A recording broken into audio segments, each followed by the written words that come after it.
Hey guys, tonight we're diving deep into one of the most complex and haunting chapters in modern history, the Vietnam War. A war that wasn't just about borders or politics, but about ideologies, fear, hope, and the hearts of millions who lived through it. So before you get too comfortable, take a moment to like and subscribe, but only if you enjoy the kind of content that merges myth and mystery. And hey, let us know from where you're watching and what time it is for you right now. It's time now to dim the lights and let's cover what we have for tonight. Together, to understand the Vietnam War, we must first step back and look at the stage upon which it unfolded, the lush, humid, and endlessly complex land of Southeast Asia. Vietnam, the heart of this story, stretches gracefully along the eastern edge of the Indochinese peninsula. Shaped like the letter S, it curves beside the South China Sea, its northern borders touching China, and its southern tail brushing close to Cambodia and Laos. The geography alone is both stunning and strategic, and it's no surprise that, for centuries, this land has been both coveted and contested. The story of Vietnam is not one of endless war, though conflict has carved its path for centuries. It is a story of survival, a tale of a people who have endured empire after empire, yet always managed to retain their spirit and identity. The Vietnam War, often called the American War by those who lived through it in the region, is not just a military chapter, it's a human one. And to grasp its meaning, one must feel the pulse of the land itself, the red soil, the monsoon, rains, the endless rice paddies, and the dense jungles that seem to breathe with life and mystery. Vietnam's terrain is as challenging as it is beautiful.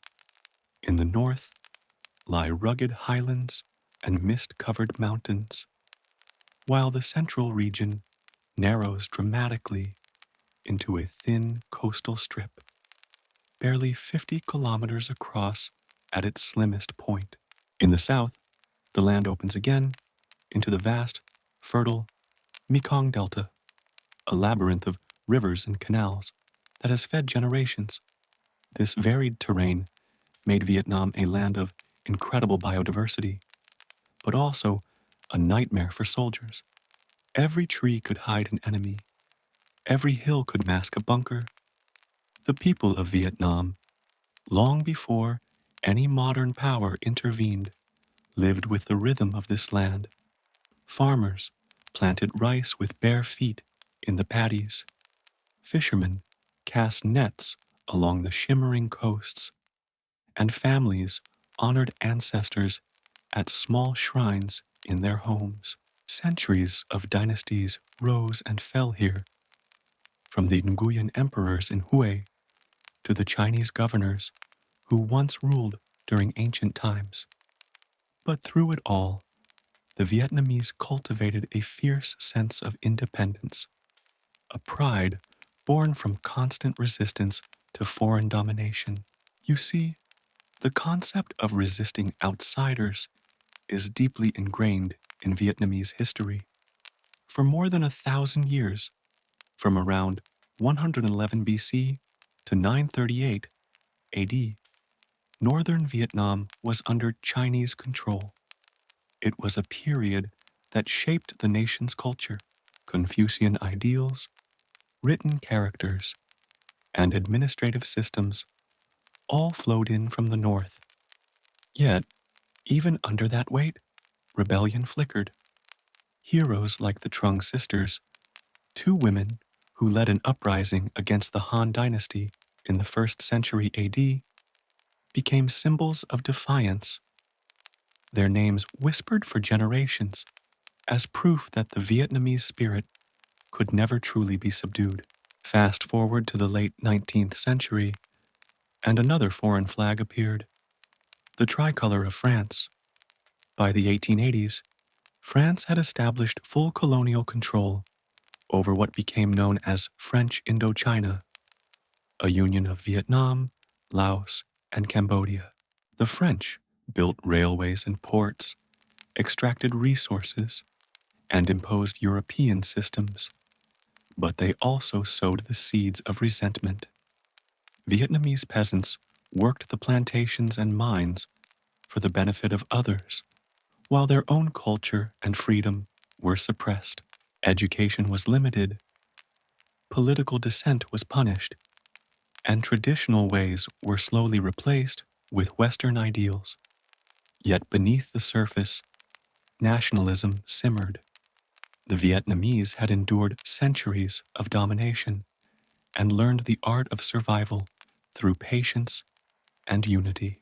Every invader came with promises, progress, prosperity, order, but left behind exploitation.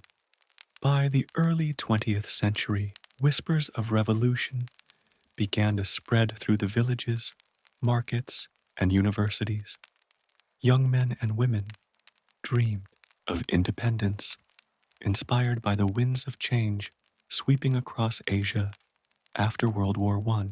But geography made Vietnam's destiny even more complicated, sandwiched between giants, China to the north and the growing American sphere of influence to the east and south. The nation would become the crossroads of two global ideologies, communism and capitalism. The dense jungles, farmlands, and river deltas would soon become a chessboard where the world's most powerful nations tested their beliefs about freedom, governance, and control.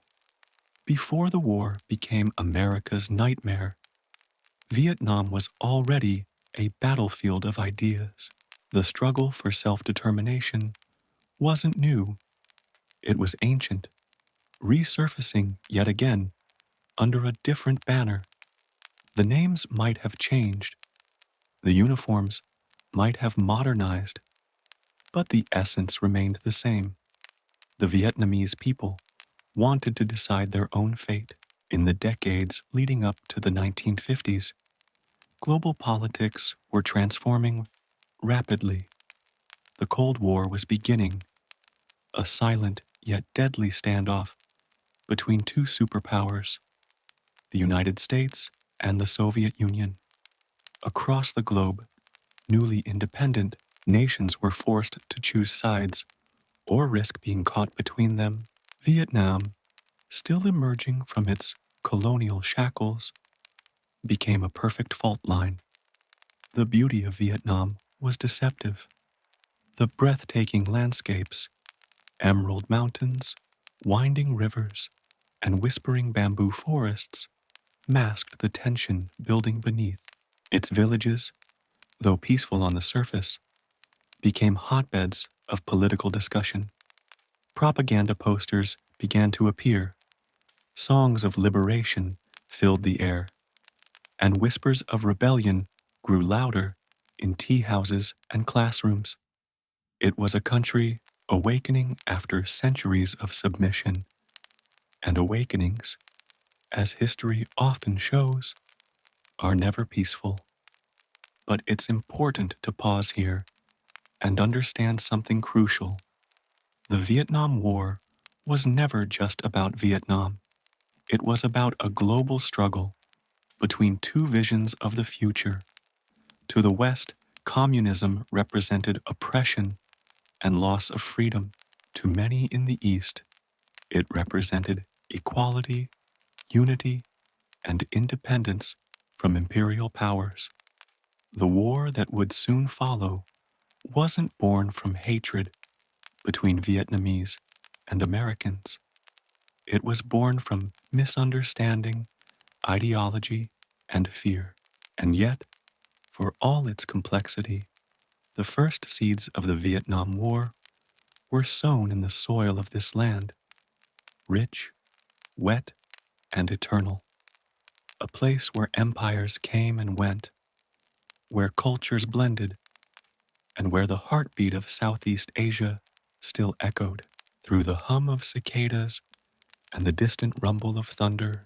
Before the first American soldier set foot on its shores, before the first helicopter blade sliced through its heavy air, Vietnam had already written its own identity, one of endurance. It was a land that refused to bow, and so, as the world shifted toward confrontation and ideology began to overshadow humanity, Vietnam stood quietly, unaware that soon its fields and forests would become the epicenter of one of the most controversial wars in modern history. This is where our story begins, not with soldiers or presidents, but with a land ancient and proud, caught in the tides of powers far larger than itself. Before the Vietnam War became a struggle between North and South, communism and capitalism, or even America and Vietnam, the country had endured a much longer, quieter, and deeply transformative conflict, colonization.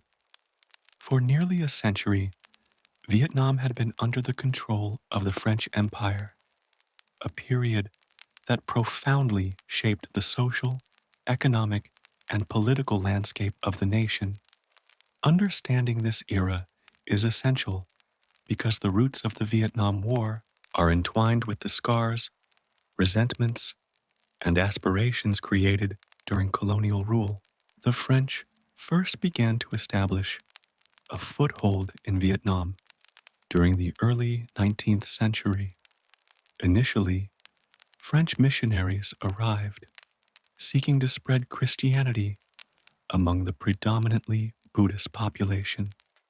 They were followed by traders and adventurers, attracted by the promise of lucrative commerce in silk, rice, and other goods. Over time, France expanded its influence, using both diplomacy and military force, gradually converting Vietnam into a colony. By 1887, the French had formalized their control, creating French Indochina, which united Vietnam, Laos, and Cambodia under one administrative umbrella. Colonial rule brought dramatic changes to the Vietnamese way of life. The French introduced Western-style education, legal systems, and bureaucratic institutions. But these benefits were reserved almost exclusively for the elite and those who served colonial interests. The majority of Vietnamese people, primarily peasants, faced heavy taxation, forced labor, and exploitative conditions on plantations. French-owned rubber and rice plantations consumed vast tracts of land, often displacing families who had worked the same soil for generations. Economic policies were designed to benefit France, not the local population.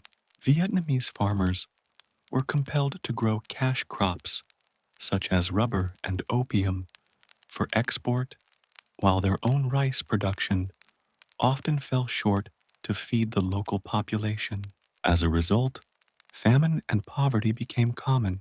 In 1945 alone, during the late stages of the World War II, it is estimated that up to 2 million Vietnamese died of starvation, a tragic outcome that underscored the human cost of colonial exploitation. Cultural imposition accompanied economic exploitation. French authorities often dismissed or actively suppressed traditional Vietnamese practices, attempting to replace them with European norms. Vietnamese language and literature were de-emphasized in favor of French. Confucian hierarchies were challenged by Western ideas of governance, and social customs were scrutinized through the lens of European morality. Religious institutions faced interference, with Catholic missions often enjoying privileges, while local Buddhist temples were monitored and restricted. Despite these pressures, the Vietnamese people adapted and resisted in subtle and overt ways. Local scholars, students, and intellectuals began to form societies dedicated to learning about nationalism and independence.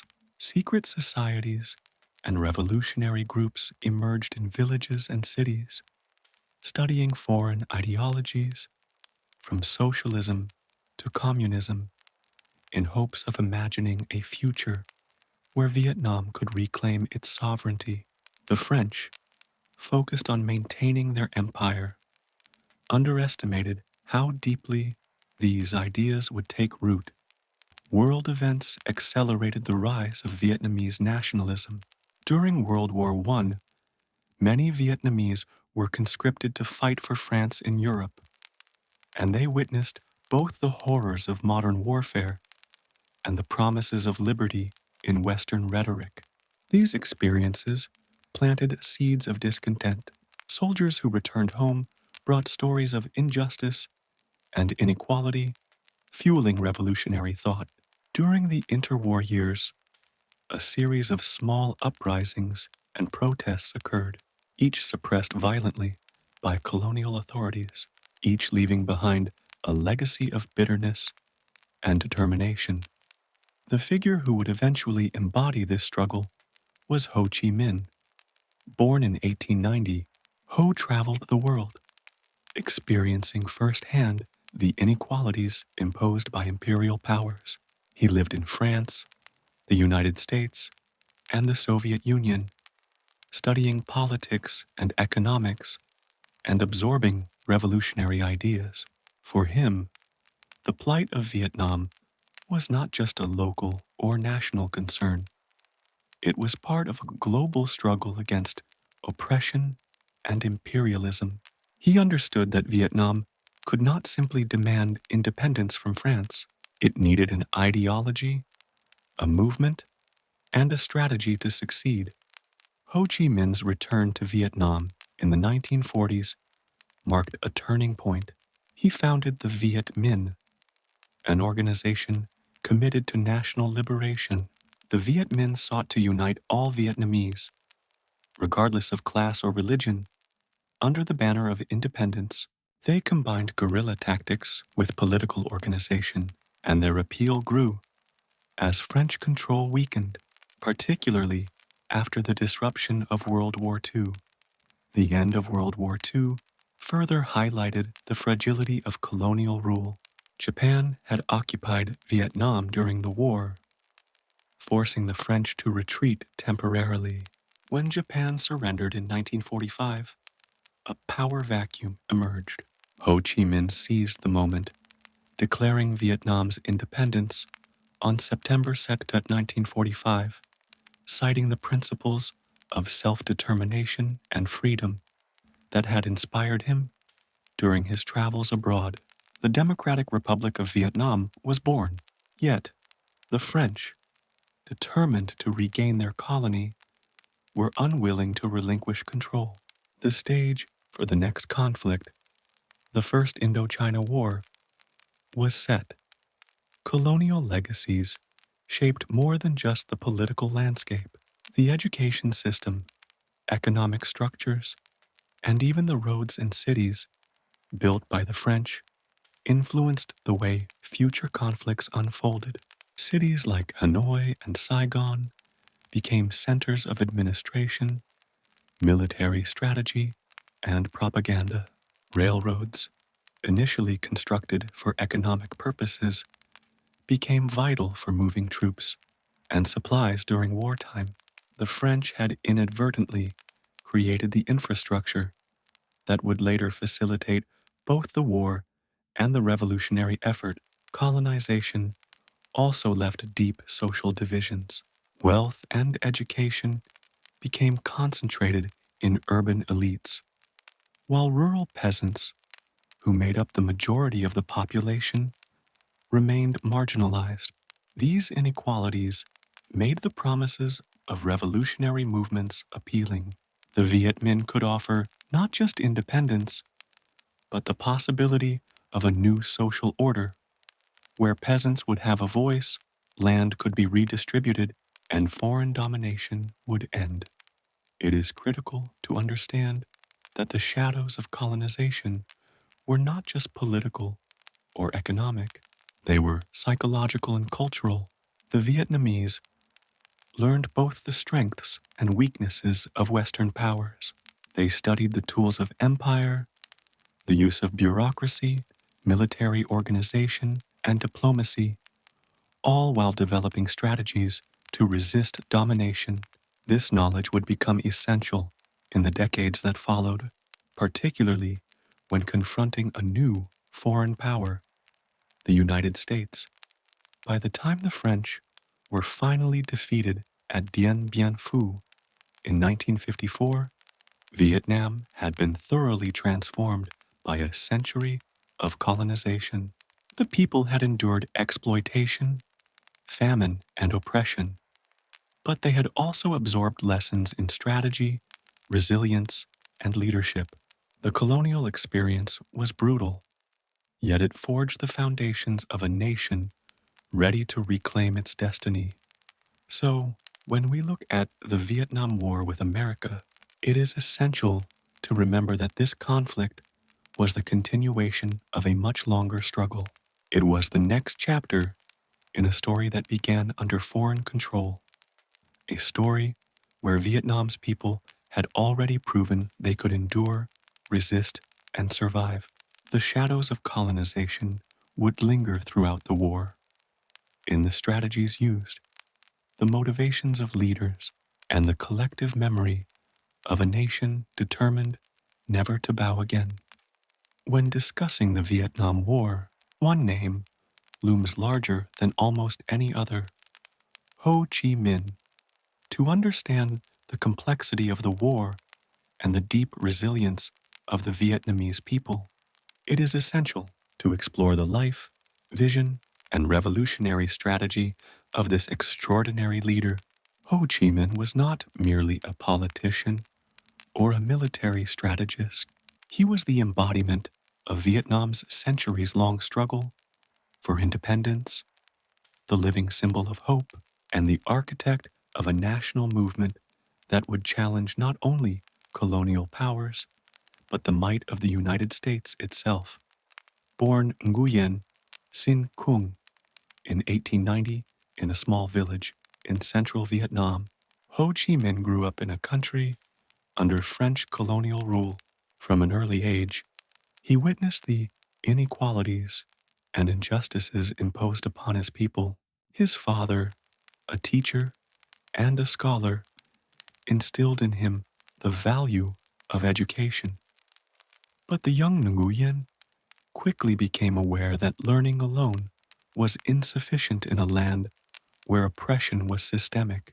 The poverty, forced labor, and social hierarchies of colonial Vietnam left an indelible impression on him.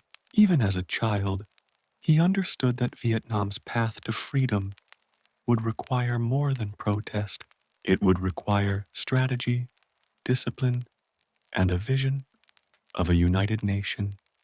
As a young man, Ho traveled extensively, seeking knowledge and allies abroad. He lived in France, where he worked as a cook, gardener, and teacher while immersing himself in revolutionary ideas. There, he encountered socialism, communism, and the writings of Marx and Lenin. He read about the struggles of oppressed peoples around the world and studied the strategies of revolutions in Russia and China. Unlike many idealists, Ho did not simply adopt foreign ideas blindly.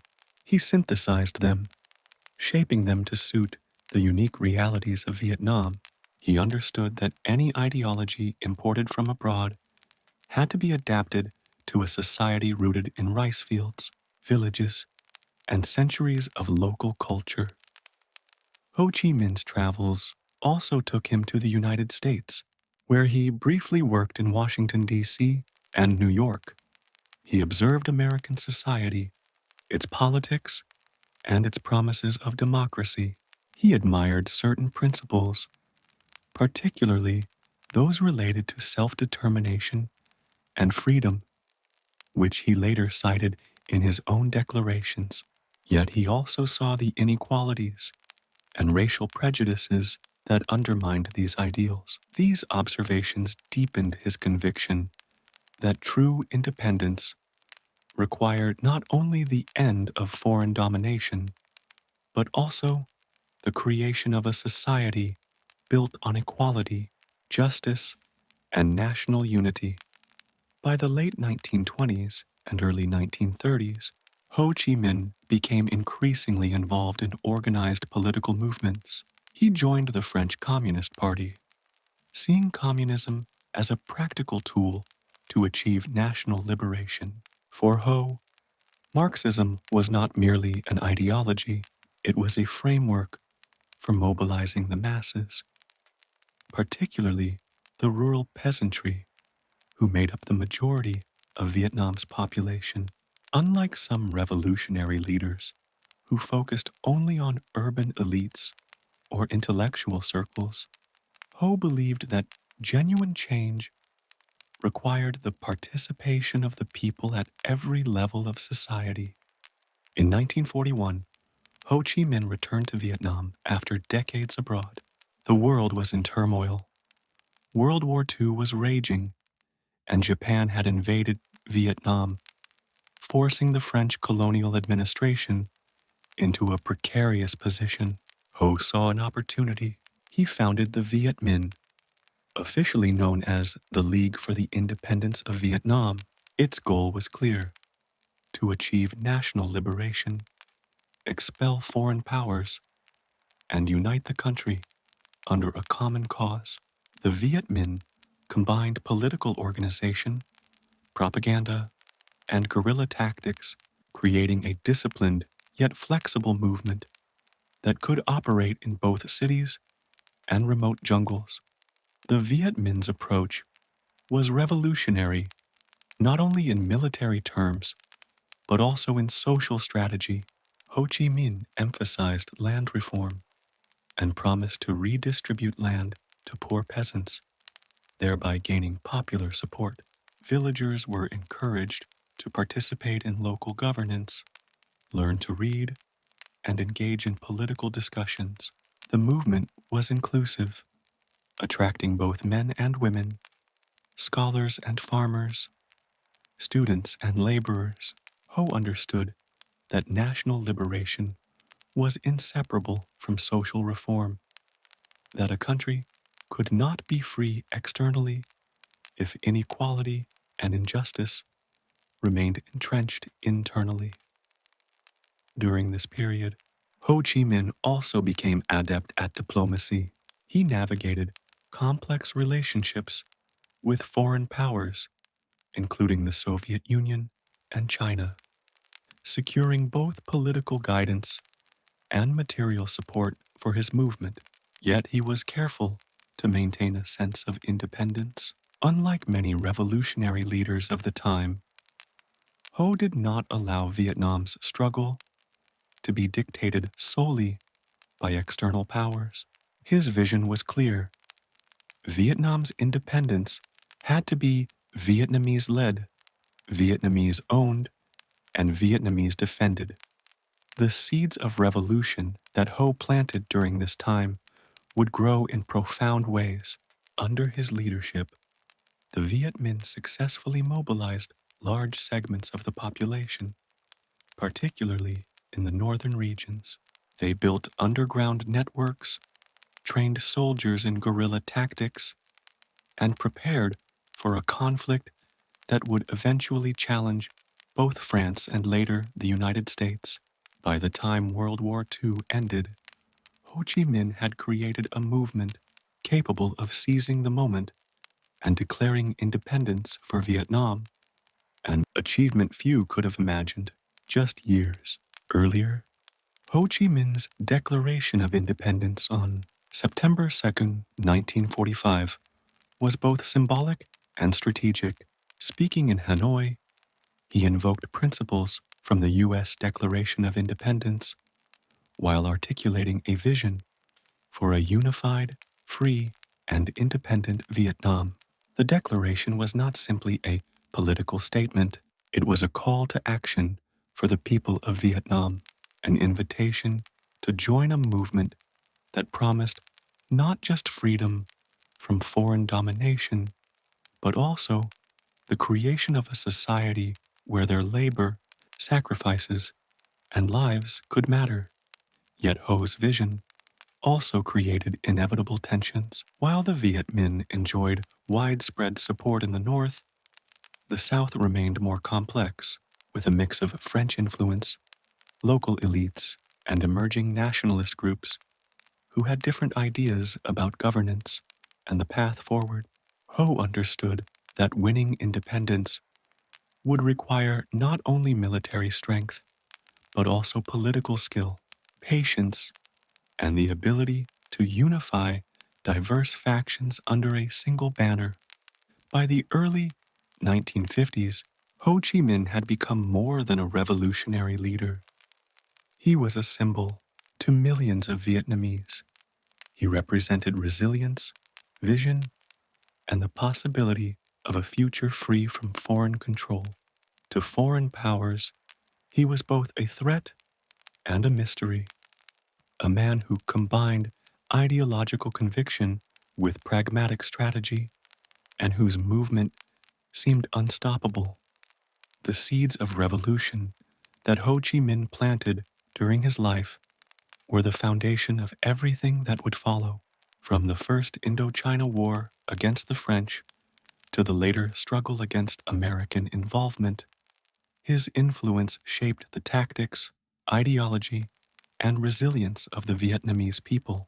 Understanding Ho Chi Minh is not just understanding a man, it is understanding the spirit, determination, and long term vision that drove Vietnam to fight for its independence against overwhelming odds.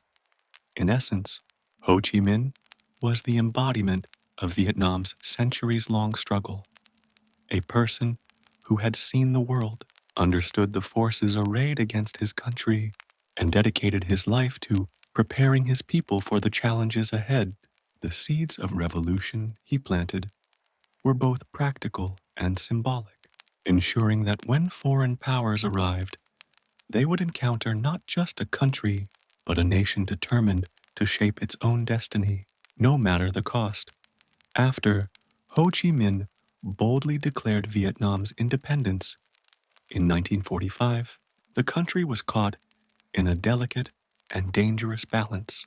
The French, who had ruled Vietnam for nearly a century before the Japanese occupation during World War II, were determined to reclaim their colony. What followed was a complex, bloody struggle known as the First Indochina War, a conflict that would lay the groundwork for decades of warfare and international involvement in Vietnam. The situation in 1945 was chaotic. With Japan's surrender at the end of World War II, Vietnam was temporarily free of foreign military presence. Ho Chi Minh's Democratic Republic of Vietnam controlled Hanoi and other northern regions, and the Viet Minh's revolutionary forces were organized and increasingly popular. The French, however, had no intention of letting this independence stand. France wanted to reassert its influence not only for economic reasons, including control of rubber, rice, and other valuable resources, but also for prestige, as colonial power was still seen as a mark of national strength in post-war Europe. By late 1945, French forces began to arrive in southern Vietnam, establishing a presence in Saigon and gradually moving northward. This return was met with resistance almost immediately. The Viet Minh, though lightly armed and largely dependent on the support of local populations, employed effective guerrilla tactics. Small units struck at French patrols, sabotaged supply lines, and relied on their intimate knowledge of the terrain. From dense jungles to the labyrinthine Mekong Delta, the Vietnamese had an advantage that modern European armies found difficult to counter. The conflict was not just military, but deeply political. Ho Chi Minh understood that winning hearts and minds was as important as winning battles. He promoted social reforms in areas under Viet Minh control, emphasizing education, literacy campaigns, and land redistribution to peasants. By contrast, the French often relied on force, punitive measures, and the support of local elites, which fueled resentment among ordinary Vietnamese. This contrast between a grassroots revolutionary movement and a returning colonial power defined the early stages of the war. The First Indochina War escalated gradually. Skirmishes in villages and towns grew into major engagements between the French Union forces and the Viet Minh. The French brought modern military equipment, including artillery, tanks, and aircraft, attempting to use their technological advantage to suppress the insurgency. Yet the Viet Minh adapted quickly. They learned to navigate the jungles, set ambushes, and employ unconventional warfare strategies that neutralized many French advantages. The war became a struggle not only for territory, but for legitimacy, as both sides sought to prove that they could control the hearts and minds of the Vietnamese people. One of the most decisive episodes of this conflict occurred at Dien Bien Phu, a remote valley in northwestern Vietnam. The French, seeking to draw the Viet Minh into a conventional battle where they could exploit superior firepower, established a heavily fortified garrison there in 1954. They believed that their control of the air and the strength of their fortifications would guarantee victory. The Viet Minh, however, led by General Von Nguyen Giap, had other plans. They transported artillery through rugged mountains and jungles, a feat of logistics and determination, and laid siege to the French positions. For 55 days, the battle raged. Artillery shells tore through fortifications. Troops endured relentless conditions, and supply lines were constantly threatened. The French, despite their equipment and training, found themselves trapped and overwhelmed. The Viet Minh's combination of strategic planning, knowledge of the terrain, and relentless perseverance ultimately led to the French surrender in May 1954. The victory at Dien Bien Phu was not just a military triumph, it was a profound psychological blow to colonial powers around the world. A relatively small, disciplined, and motivated Vietnamese force had defeated one of Europe's strongest armies, signaling that imperial rule was no longer invincible. The division along the 17th parallel had profound social, economic, and cultural consequences. Northern Vietnam, under Ho Chi Minh, embarked on land reforms, collectivization, and campaigns to build socialist institutions. Education, literacy, and public health initiatives were emphasized, reflecting the government's commitment to restructuring society along ideological lines. Southern Vietnam, conversely, focused on maintaining economic ties to the West, promoting private enterprise, and strengthening ties with the United States. These divergent policies deepened the differences between North and South, creating contrasting social realities that were not merely political, but lived experiences for the Vietnamese people. The Geneva Accords also underscored the limitations of international diplomacy.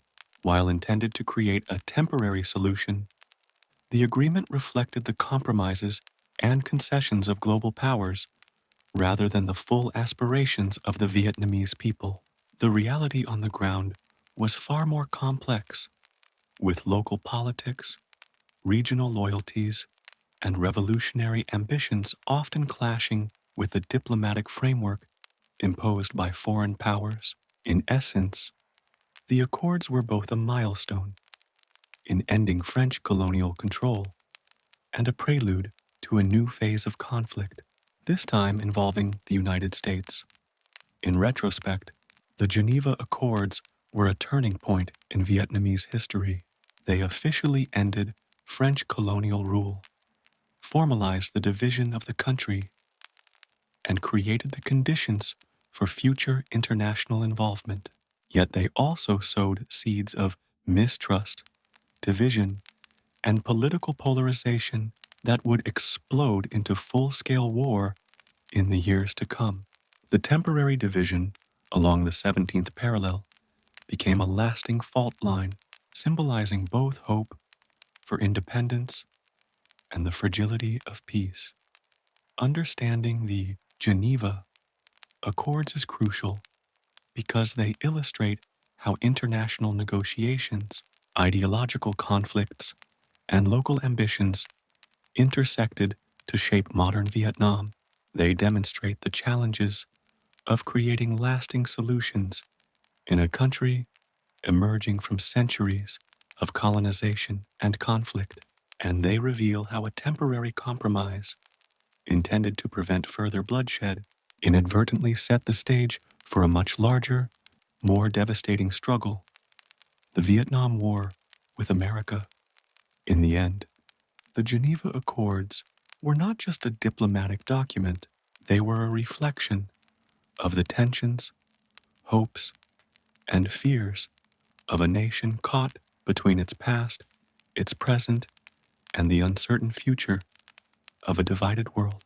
The decisions made in Geneva would resonate through villages, cities, and battlefields for decades, reminding all who study this period that the lines drawn on maps can shape lives, ideologies, and the course of history itself. By the mid-1950s, Vietnam's political landscape had been dramatically reshaped. The French had withdrawn. The Geneva Accords had divided the country at the 17th parallel, and the ideological divide between the North and South had become increasingly pronounced. Yet while Vietnam was struggling to navigate its own path, the world around it was also changing. A new, invisible conflict had emerged. The Cold War. It was not fought with armies in the traditional sense, at least not initially, but through diplomacy, espionage, propaganda, and proxy wars. And Vietnam, with its newly divided territory, became one of the first and most important battlegrounds in this global ideological confrontation. The Cold War was fundamentally a clash of two visions for the world. On one side was the United States, leading the capitalist bloc, advocating democracy, market economies, and the containment of communism. On the other was the Soviet Union, commanding the communist bloc, promoting socialism, state-controlled economies, and global ideological expansion. This struggle wasn't just theoretical, it had real consequences for countries like Vietnam, where foreign powers now saw a local struggle for independence as an opportunity to assert global influence. American policymakers looked at Vietnam and perceived more than a regional dispute. They feared the spread of communism across Southeast Asia, a concept later popularized as the domino theory. According to this idea, if one nation fell to communism, neighboring countries would soon follow, creating a chain reaction that could destabilize the entire region. In the minds of U.S. leaders, Vietnam was not merely a distant country with a complicated history. It was a critical piece In the larger puzzle of global containment, the stakes were immense. Losing Vietnam could embolden communist movements across Asia, challenging American influence and the balance of power in the post-World War II era. The North, led by Ho Chi Minh, was firmly aligned with the Communist bloc. Both the Soviet Union and China provided significant economic, military, and political support. This backing allowed the North not only to consolidate power internally, but also to prepare for potential conflict with the South. In contrast, the South, under leaders such as Ngo Dinh Diem, depended increasingly on Western support, particularly from the United States. U.S. aid included funding for infrastructure, military training, and the establishment of political institutions designed to stabilize a nation still reeling from decades of colonialism and war. However, these interventions were not purely altruistic. Both superpowers recognized that Vietnam's internal divisions offered an opportunity to extend their influence. For the Soviets and Chinese, supporting Ho Chi Minh and the North meant strengthening the global communist movement and creating a model for other revolutionary movements. For the United States, supporting South Vietnam was a means of demonstrating resolve, containing communism, and reassuring allies in Asia that America would defend democratic governments. The Vietnamese people, for the most part, had little say in these calculations, yet their lives would be profoundly shaped by them. The U.S. began a gradual escalation of involvement in the mid 1950s. Initially, this took the form of financial and advisory support rather than combat troops. American military advisors were dispatched to train South Vietnamese forces, improve strategic planning, and assist in counterinsurgency operations. Economic aid also flowed, aiming to stabilize the South's economy, build infrastructure, and strengthen governance. From the American perspective, this was a preventative measure, a way to shore up a fledgling government before it could be overtaken by communist influence. Yet the North did not remain passive, using both ideology and pragmatism. Ho Chi Minh encouraged the Viet Minh to prepare for eventual reunification. The government implemented programs to mobilize the population, reinforce loyalty to the state, and strengthen military capabilities. Propaganda played a key role, emphasizing the narrative of resistance against foreign domination and the promise of a unified, independent Vietnam. Education, social reforms, and community organization were leveraged to foster support for the North, ensuring that even ordinary villagers felt invested in the long-term goals of the movement. The Cold War also transformed Vietnam into a testing ground for political strategies and military tactics. Both the United States and the communist powers observed closely, learning how local forces, ideology, and terrain could affect outcomes. American leaders, in particular, studied the effectiveness of guerrilla warfare, the importance of winning hearts and minds, and the limits of conventional military power in an unconventional conflict. Meanwhile, the North and the Viet Minh refined their ability to operate under international scrutiny while maintaining flexibility and resilience on the ground. International diplomacy during this period was delicate and tense. The Geneva Accords had been intended as a temporary solution, but global ideological rivalries quickly made this division more permanent. Both sides suspected the other of plotting aggression, while superpowers pressured their allies to to adopt positions aligned with broader Cold War objectives.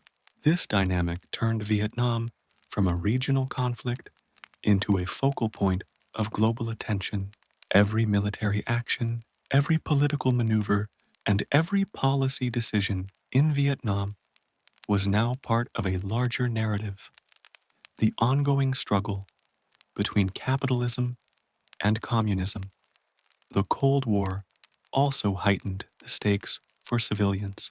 Ordinary Vietnamese, caught between two governments and two global powers, faced unprecedented pressures. Migration patterns shifted as people moved to the north or south based on political allegiance or personal safety. Villages became sites of propaganda and recruitment, while cities hosted government programs designed to assert control and influence. Families were divided, communities disrupted, and the social fabric of Vietnam reshaped by forces far beyond their control. By the late 1950s, the Cold War context had transformed Vietnam into a nation at a crossroads. The North, confident in ideological support and military preparation, sought reunification through a combination of diplomacy and strategic planning. The South, increasingly reliant on American assistance, struggled with governance, corruption, and popular legitimacy. Superimposed on these internal dynamics was the shadow of global rivalry, where every decision made in Hanoi or Saigon resonated in Washington, Moscow, and Beijing. The consequences of this defeat were immediate and far reaching. In Geneva, later that year, world powers convened to discuss the future of Vietnam. The Geneva Accords temporarily divided the country along the 17th parallel, creating North Vietnam under Ho Chi Minh and the Viet Minh, and South Vietnam under a government aligned with the West and supported by the United States. This division was intended to be temporary, with nationwide elections scheduled to reunite the country. However, deep mistrust and conflicting ideologies ensured that these elections never took place, setting the stage for the prolonged conflict that would later involve America. The First Indochina War also highlighted the evolving nature of modern warfare. Unlike conventional European battles, the conflict in Vietnam relied heavily on guerrilla tactics, propaganda, and the mobilization of civilian populations. Villages became strategic points, not merely collateral. Knowledge of the land, from the dense jungles to the narrow river paths, often determined the outcome of engagements more than sheer firepower. The French, though technologically advanced, struggled to adapt to this style of warfare, and their defeat at Dien Bien Phu became a cautionary tale for foreign powers considering intervention in Southeast Asia. The war's human cost was staggering.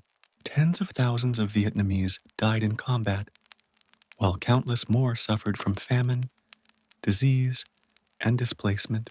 The French also faced significant casualties, with many soldiers unprepared for the harsh conditions and relentless nature of guerrilla warfare. Civilians were caught between opposing forces, and villages were often burned or destroyed in punitive campaigns. This period of violence and upheaval left deep scars on the Vietnamese population, shaping attitudes and memories that would persist for generations. Moreover, the First Indochina War created a foundation for international involvement in Vietnam. The United States, witnessing the defeat of the French and fearing the spread of communism in Asia, began to provide economic and military support to the South Vietnamese government. This set a precedent that would later escalate into direct American military intervention. The conflict demonstrated that Vietnam was not just a local struggle, but a critical point in the emerging Cold War, where ideology, power, and influence intersected with the aspirations of a single nation. In retrospect, the French return and the First Indochina War were pivotal in shaping modern Vietnam. They established the patterns of conflict, resistance, and international involvement that would define the subsequent Vietnam War.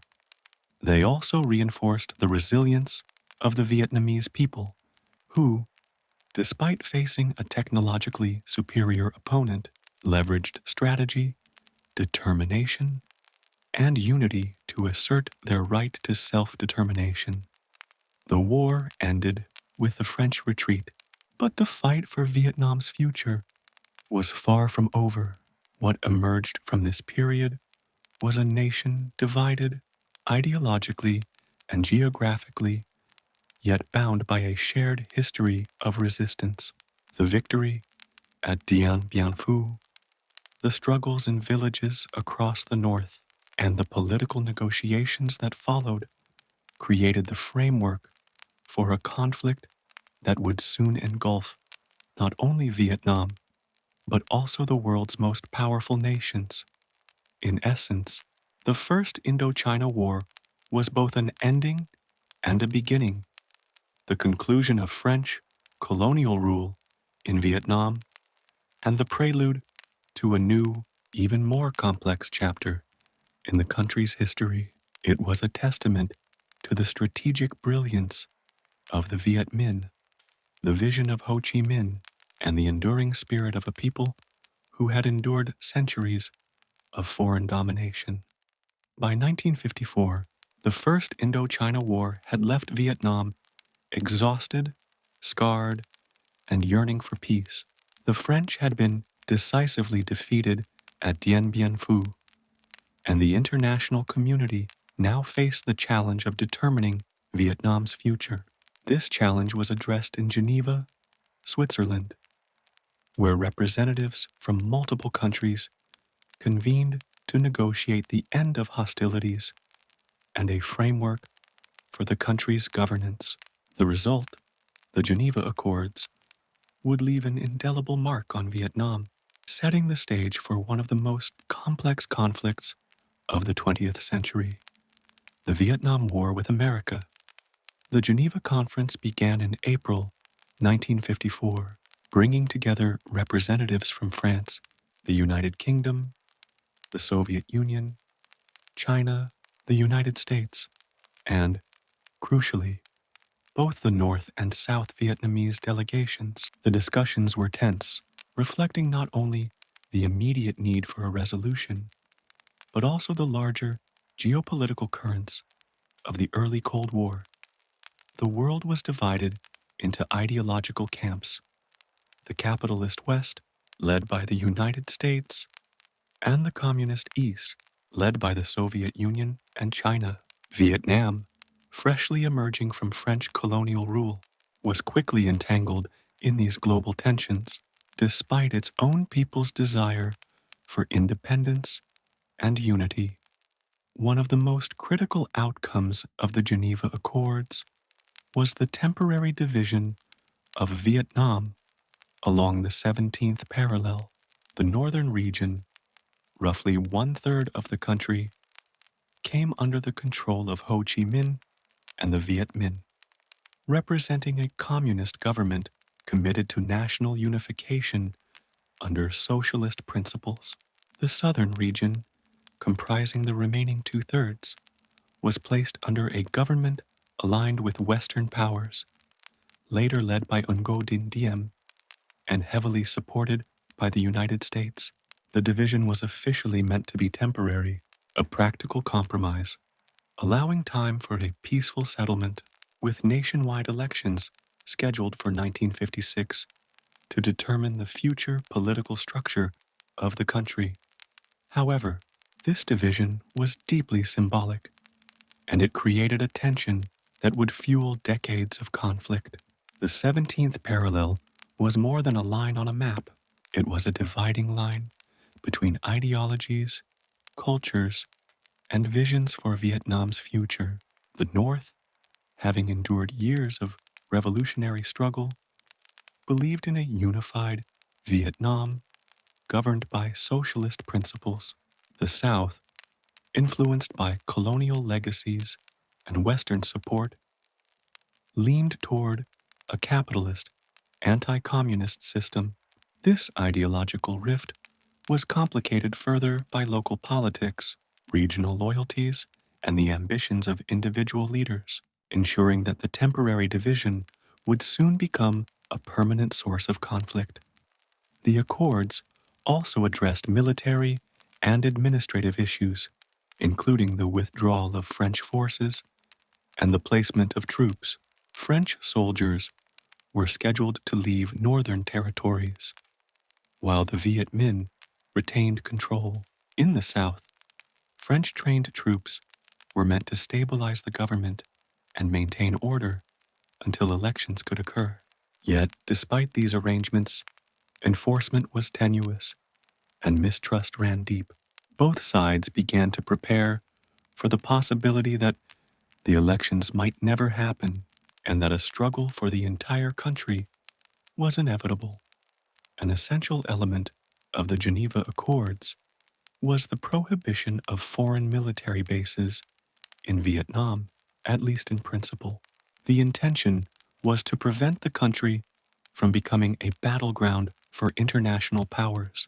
In reality, enforcement was limited, and both the United States and China saw opportunities to influence the emerging political structures. The U.S., in particular, began increasing its support for South Vietnam, funding the government, training troops, and providing military advisors, all measures that would lay the groundwork for its deeper involvement in the years to come. The Accords also called for the repatriation of prisoners and the protection of civilians, particularly those displaced by years of war. Yet in practice, these provisions were unevenly applied. Thousands of families were forced to migrate, often moving from north to south or vice versa, depending on political alignment, personal beliefs, or survival needs. This mass movement of people not only reshaped the demographic landscape, but also intensified the divisions between North and South. Communities that had coexisted for generations were split, and the social fabric of Vietnam was altered in ways that would reverberate throughout the subsequent war. One of the most controversial aspects of the Geneva Accords was the provision for nationwide elections in 1956. These elections were intended to allow the Vietnamese people to choose a government and unify the country peacefully. Ho Chi Minh and the North viewed the elections as a path to reunification under communist leadership. Confident in his popularity and the support of the Viet Minh, the United States and South Vietnamese leaders, however, doubted that the elections would be fair and feared that the North would dominate. This disagreement effectively ensured that the elections would never occur, leaving the division of Vietnam as a de facto permanent separation and setting the stage for an escalating conflict. In many ways, the Cold War created both opportunity and peril. For Ho Chi Minh, it provided allies, resources, and strategic guidance. For the United States, it offered a justification for deepening involvement and shaping the future of South Vietnam. Yet, the convergence of local ambitions and global ideologies also made compromise increasingly difficult. Temporary solutions, such as those negotiated in Geneva, were under constant pressure from the larger ideological struggle. Vietnam was no longer merely a nation seeking self-determination. It had become a symbol in a global contest, and every choice made by its leaders carried both local and international consequences. By understanding the Cold War context, we begin to see why the Vietnam War escalated in ways that would later involve direct American military intervention. The division of the country, the ideological alignment of the North and South, and the influence of superpowers transformed a post-colonial conflict into a defining battle of the 20th century. Vietnam's fate was no longer solely in Vietnamese hands.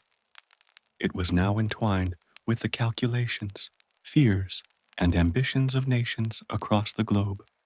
The Cold War, in essence, set the stage for decades of confrontation, defining the parameters of strategy, the objectives of leadership, and the lives of millions of ordinary people. It was an invisible yet omnipresent force, shaping every decision, every movement, and every battle that would follow. Understanding this context is key to comprehending not only why America became so deeply involved in Vietnam, but also why the war was destined to be long, complex, and profoundly transformative, both for the Vietnamese people and for the world. As the Cold War tension steadily intensified across the globe, Vietnam emerged as a crucial battlefield, not yet for large-scale American troops, but for ideas, strategies, and influence. By the late 1950s, the United States had shifted from mere diplomatic observation to direct involvement in South Vietnam, largely through military advisors, economic support, and political guidance. This phase is critical to understand because it set the precedent for the more extensive intervention that would follow, demonstrating how an initially indirect engagement can evolve into full-scale war. Following the Geneva Accords, the United States was determined to prevent the spread of communism in Southeast Asia. The division of Vietnam into North and South was not meant to be permanent, but the United States viewed Ho Chi Minh's growing influence in the North as a dangerous foothold for communism. The strategy was clear: bolster the South Vietnamese government, provide training and advice to its military, and ensure stability while minimizing the appearance of direct U.S. involvement. In 1955, the newly installed South Vietnamese government, led by Ngo Dinh Diem, faced enormous challenges. Diem's administration was attempting to establish legitimacy in a country divided not only by ideology, but also by centuries of cultural, regional, and social differences. Many southern Vietnamese were wary of northern influence, but at the same time, there were concerns about corruption, authoritarianism, and inefficiency in the Diem government. The U.S. recognized that without strong political and military support, the South could easily collapse under northern pressure or internal dissent. American involvement began primarily with the deployment of military advisors. These men and women were tasked with training the South Vietnamese Army, known as the Army of the Republic of Vietnam, ARVN, teaching them modern warfare techniques, logistics, and strategic planning. Advisors were also instructed to improve organizational efficiency and morale, essentially laying the foundation for a professional military capable of defending the South against communist insurgency. By the late 1950s, the number of advisors had grown steadily, though they remained largely confined to an advisory role, avoiding direct combat. The advisors faced unique challenges from the outset.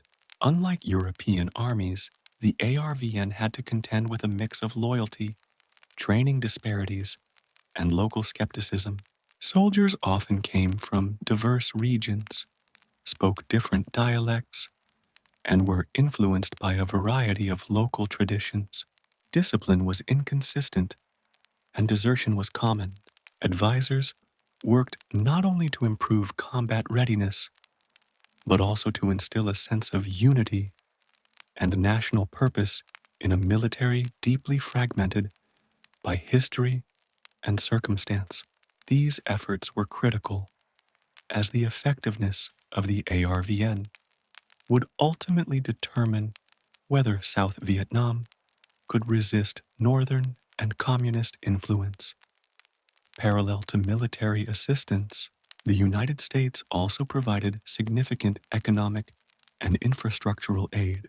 Programs were designed to strengthen South Vietnam's economy, stabilize its government, and increase public support for Diem's administration.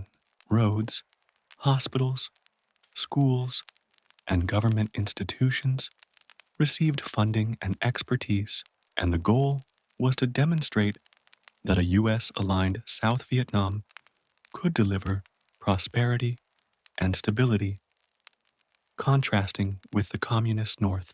In many ways, this strategy relied on the principle of hearts and minds. If the South could provide security, education, and economic opportunity, it might win popular loyalty and reduce support for communist insurgency. The early involvement of American advisors also introduced new technology and strategic thinking to the South Vietnamese military. Advisors trained ARVN units in counterinsurgency techniques, emphasizing intelligence gathering, small unit tactics, and cooperation with local populations. Helicopters, radios, and advanced weapons systems were gradually introduced, setting the stage for the more extensive air mobility and technological reliance that would characterize later U.S. operations. Even at this early stage, the war was becoming increasingly complex. Traditional tactics were insufficient, and understanding local culture, terrain, and political dynamics was as important as superior firepower. Meanwhile, in the north, the Viet Minh, now the government of the Democratic Republic of Vietnam, observed these developments carefully.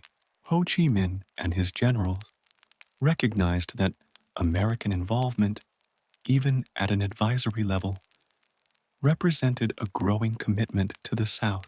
They began preparing their own strategies for eventual reunification, focusing on mobilizing the population, reinforcing loyalty to the state, and cultivating support among both Northern and Southern sympathizers. Propaganda campaigns emphasized resistance to foreign influence, portraying the South's government as a puppet of imperial powers, which resonated deeply with historical memories of colonial exploitation. One of the most critical aspects of this period was the increasing reliance on intelligence and counterintelligence. Both sides were acutely aware that success would depend not only on military might, but also on the ability to gather information, anticipate enemy movements, and exploit weaknesses.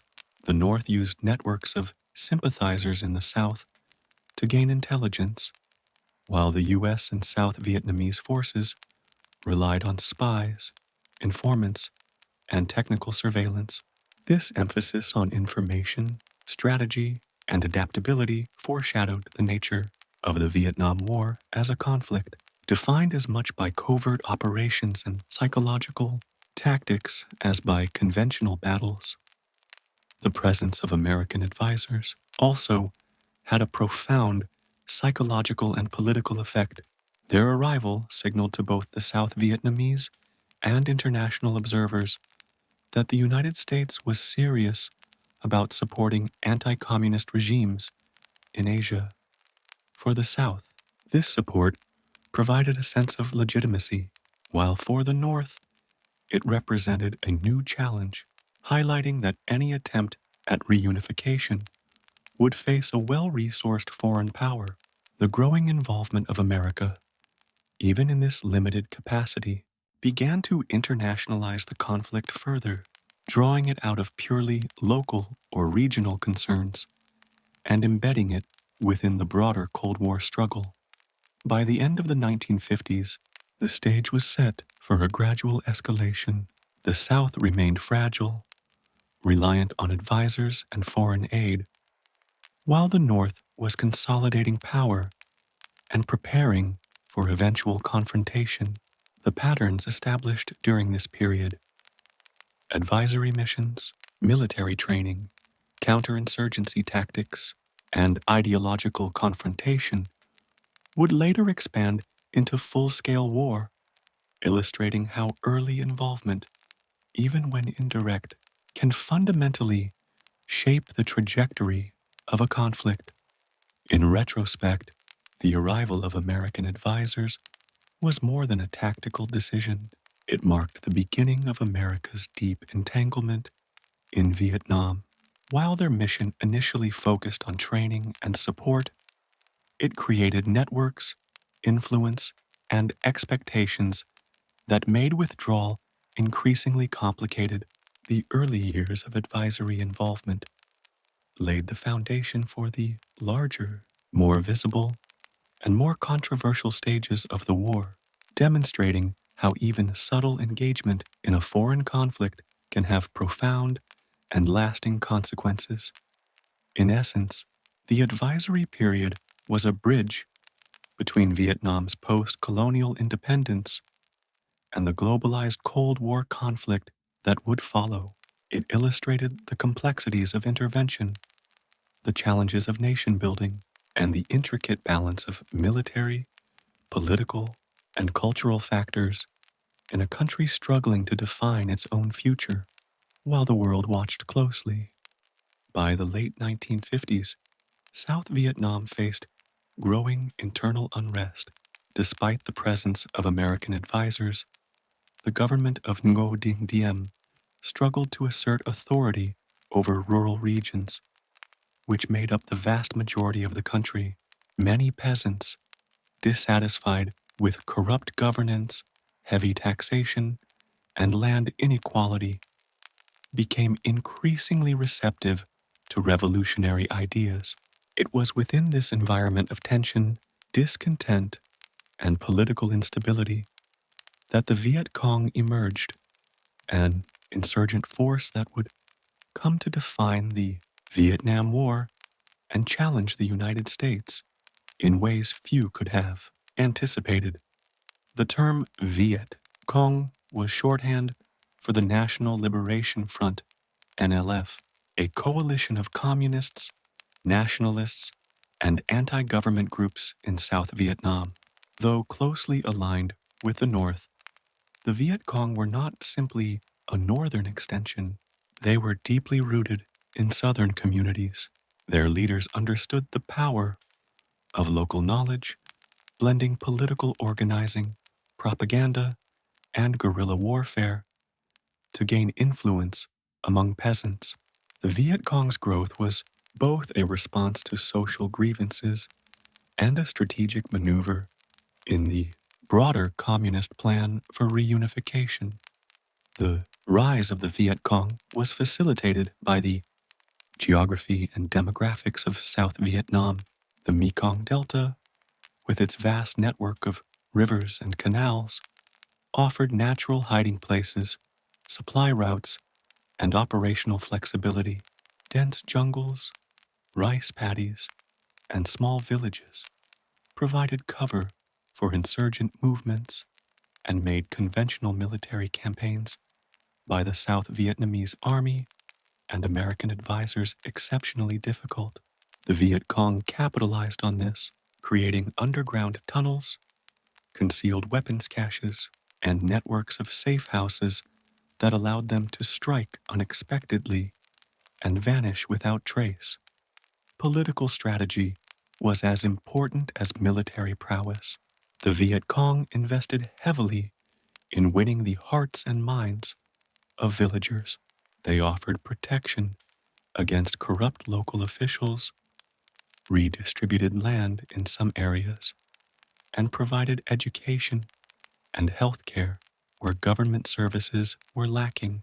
They also used propaganda to frame the Diem government as a puppet of foreign powers, emphasizing that support for the South was tantamount to supporting imperialism.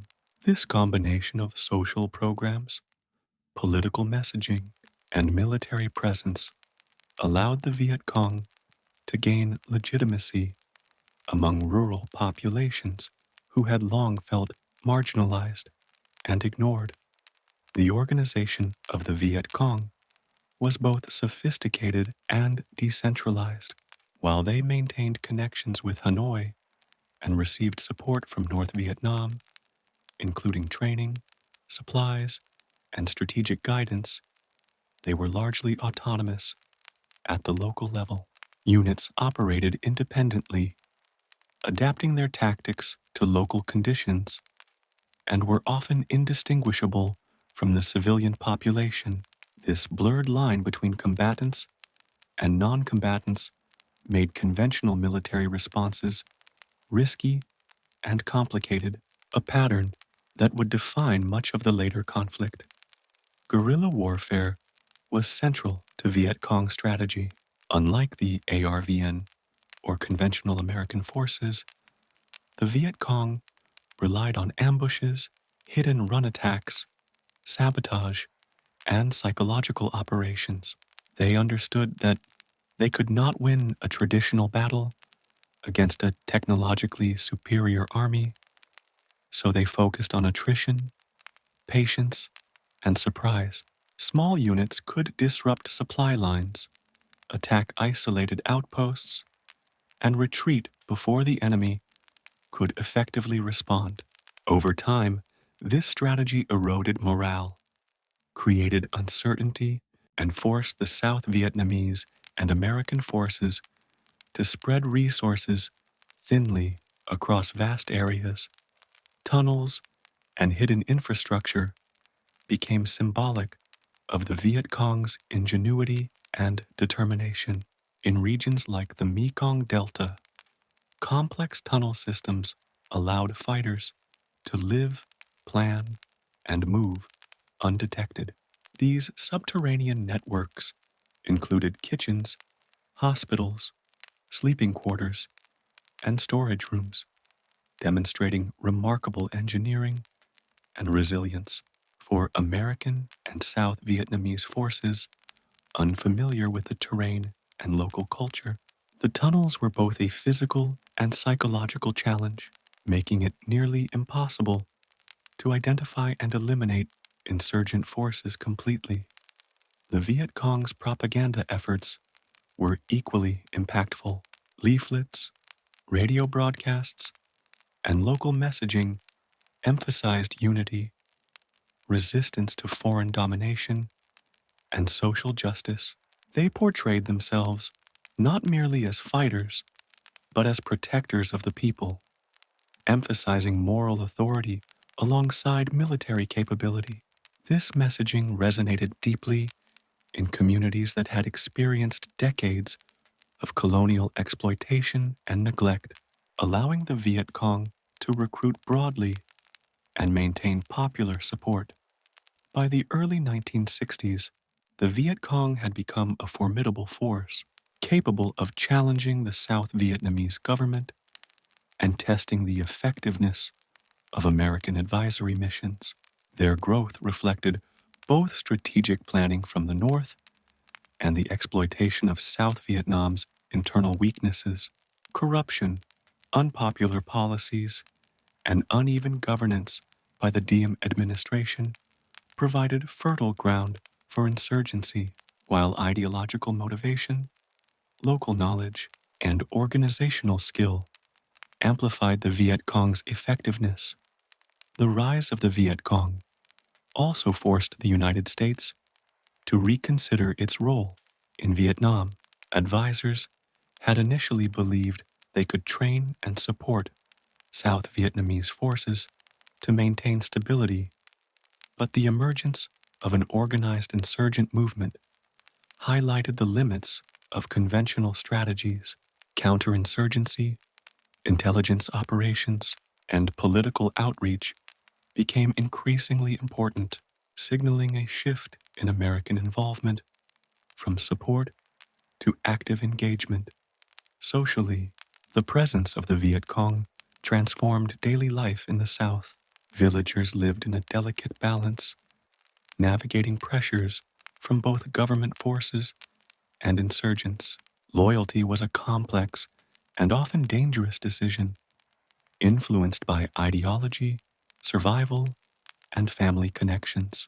The blurred boundaries between civilian and combatant further complicated the conflict, creating an environment where fear, uncertainty, and political allegiance were intertwined.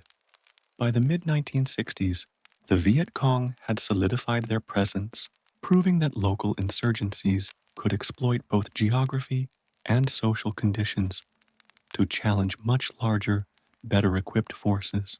Their rise was not only a reflection of strategy and ideology, but also of historical continuity.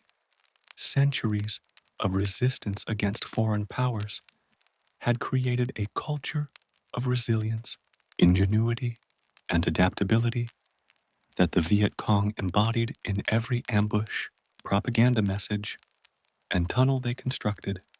In essence, the rise of the Viet Cong transformed the South Vietnamese conflict from a political struggle into a deeply entrenched, protracted war. It highlighted the interplay between social conditions, ideology, and military tactics, demonstrating how insurgent movements can thrive even under extraordinary pressure. Understanding the Viet Cong is crucial because it reveals not only the challenges faced by the South and the United States, but also the enduring capacity of local movements to shape the course of history.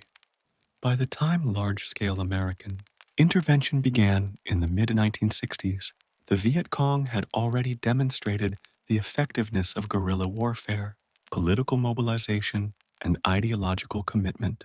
They were no longer simply a local resistance. They were a central actor in a conflict that would eventually capture the attention of the entire world, transforming the Vietnam War into a defining episode of modern history. In the complex and turbulent years following the Geneva Accords, the Republic of Vietnam, commonly referred to as South Vietnam, was led by Ngo Dinh Diem, a figure whose leadership would prove both pivotal and deeply controversial. Diem's rise to power was marked by international support, particularly from the United States. But his tenure was characterized by persistent challenges, political miscalculations, and growing resistance from his own population. Understanding his regime is crucial because it reveals why the South struggled to maintain stability and how internal divisions fueled the rise of the Viet Cong. Ngo Dinh Diem came to power in 1955, following a series of political maneuvers and with the backing of the United States, which saw him as a strong anti-communist leader capable of resisting Northern influence. Diem was a devout Catholic in a country with a predominantly Buddhist population, and his personal ideology deeply influenced his governance. He sought to establish a centralized, authoritarian state, emphasizing loyalty, moral authority, and alignment with Western values. From the beginning, Diem's leadership style relied heavily on consolidating power, controlling dissent, and creating a bureaucratic system that reflected his vision of order and modernization. While Diem was effective at establishing control over Saigon and urban centers, his influence in rural areas was much more tenuous. South Vietnam was largely agrarian, with millions of peasants living in small villages, along rivers, in rice paddies, and in remote regions. Many of these communities had long histories of self-governance, local traditions, and skepticism toward central authority. Diem's reforms, including tax collection, land registration and resettlement programs often alienated villagers rather than winning their support. His administration was accused of corruption, nepotism, and favoritism, particularly toward family members and loyal supporters, which further eroded popular trust. Religious tensions also played a significant role in Diem's challenges. His Catholic faith influenced both policy and appointments, often marginalizing the Buddhist majority. Buddhist monks protested restrictions, unequal resource distribution, and what they perceived as government favoritism toward Catholics. By 1963, these tensions erupted into widespread demonstrations, including self-immolations by monks that shocked the international community and drew attention to the South Vietnamese government's authoritarian tendencies. These religious and social tensions weakened Diem's legitimacy and made it increasingly difficult for his administration to present itself as a unifying national force. Political opposition in South Vietnam was fragmented but persistent. Various nationalist groups, intellectuals, and regional leaders criticized Diem's centralization of power, the lack of political freedoms, and his heavy reliance on American support.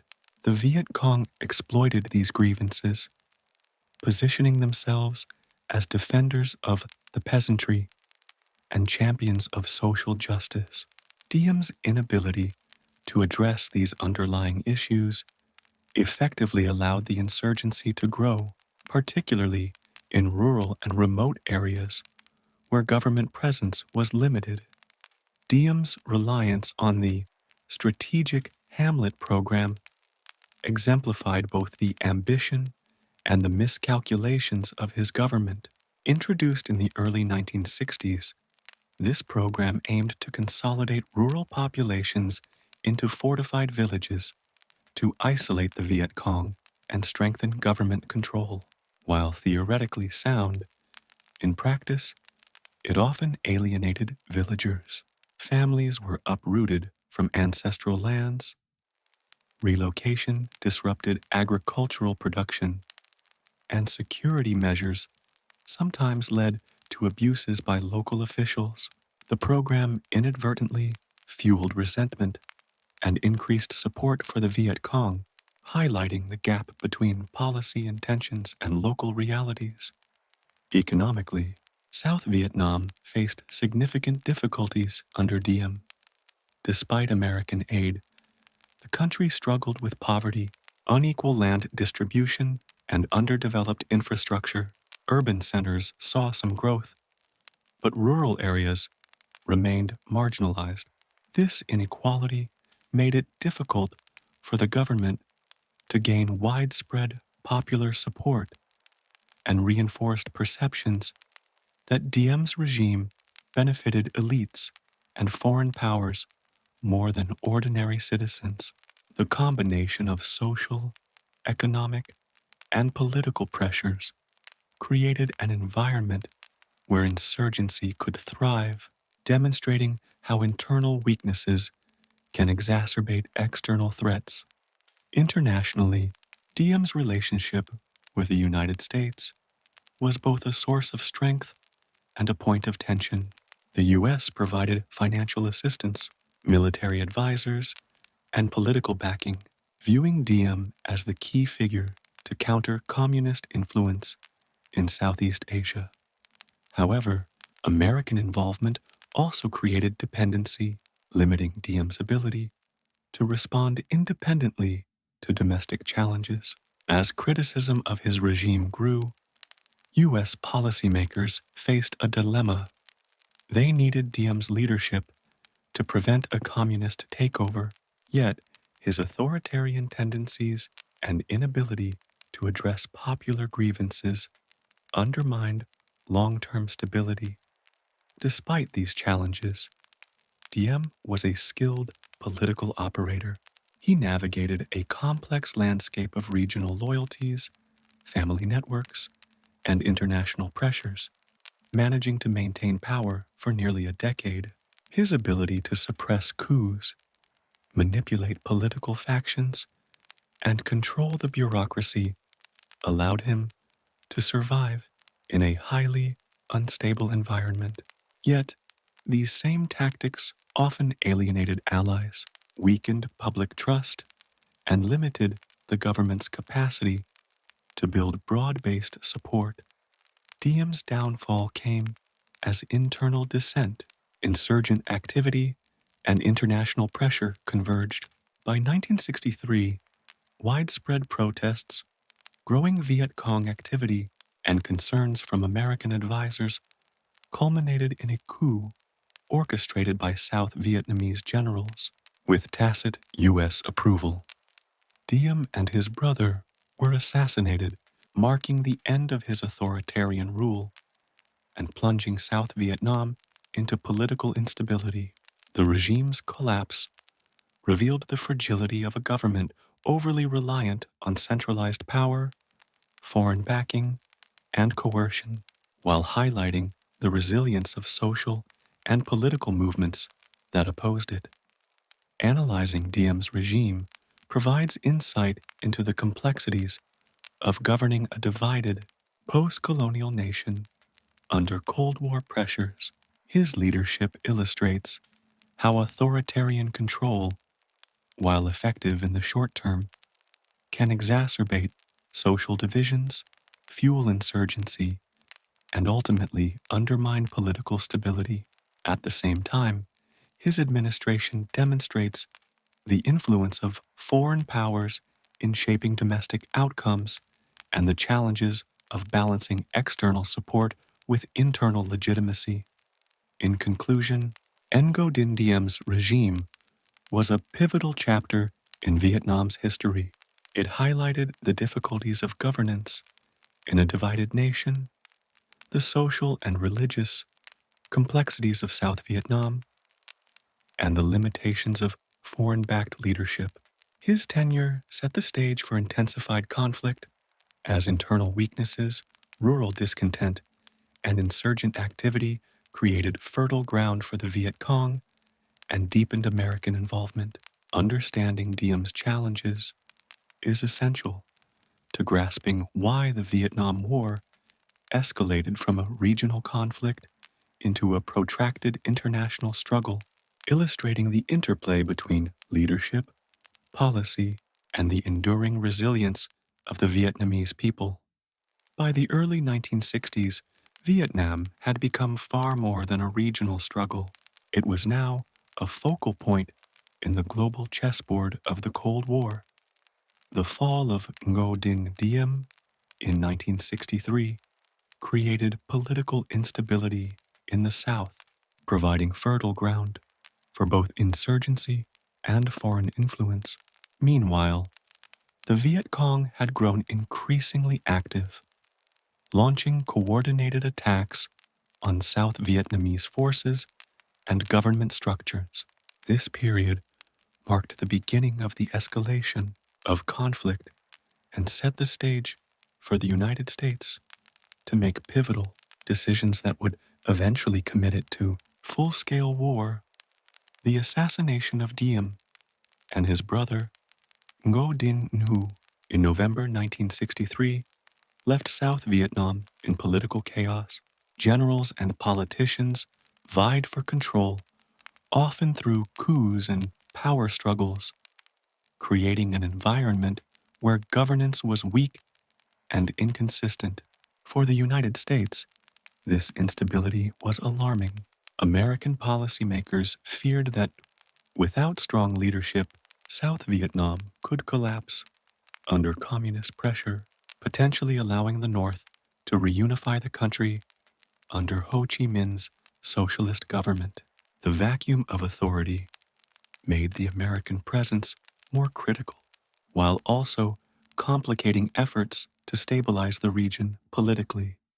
During this period, the United States escalated both military and advisory support.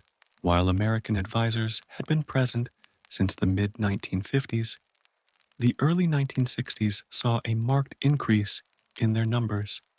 as well as the expansion of their roles. Advisors were no longer limited to training and consulting. They began to participate in planning combat operations, coordinating intelligence, and assisting in counterinsurgency campaigns. This gradual expansion reflected a growing recognition that the South Vietnamese military, despite American training, was struggling to contain the Viet Cong threat on its own. The escalation was driven in part by the domino theory, a guiding principle in U.S. foreign policy during the Cold War. According to this theory, if South Vietnam fell to communism, neighboring countries such as Laos, Cambodia, and Thailand could follow in a chain reaction, destabilizing Southeast Asia and threatening global balance. The domino theory amplified the urgency of U.S. involvement, transforming Vietnam from a distant regional conflict into a strategic priority. American leaders, including President Lyndon B. Johnson, after 1963, increasingly framed the war as essential not only for Vietnamese independence, but also for the defense of freedom worldwide.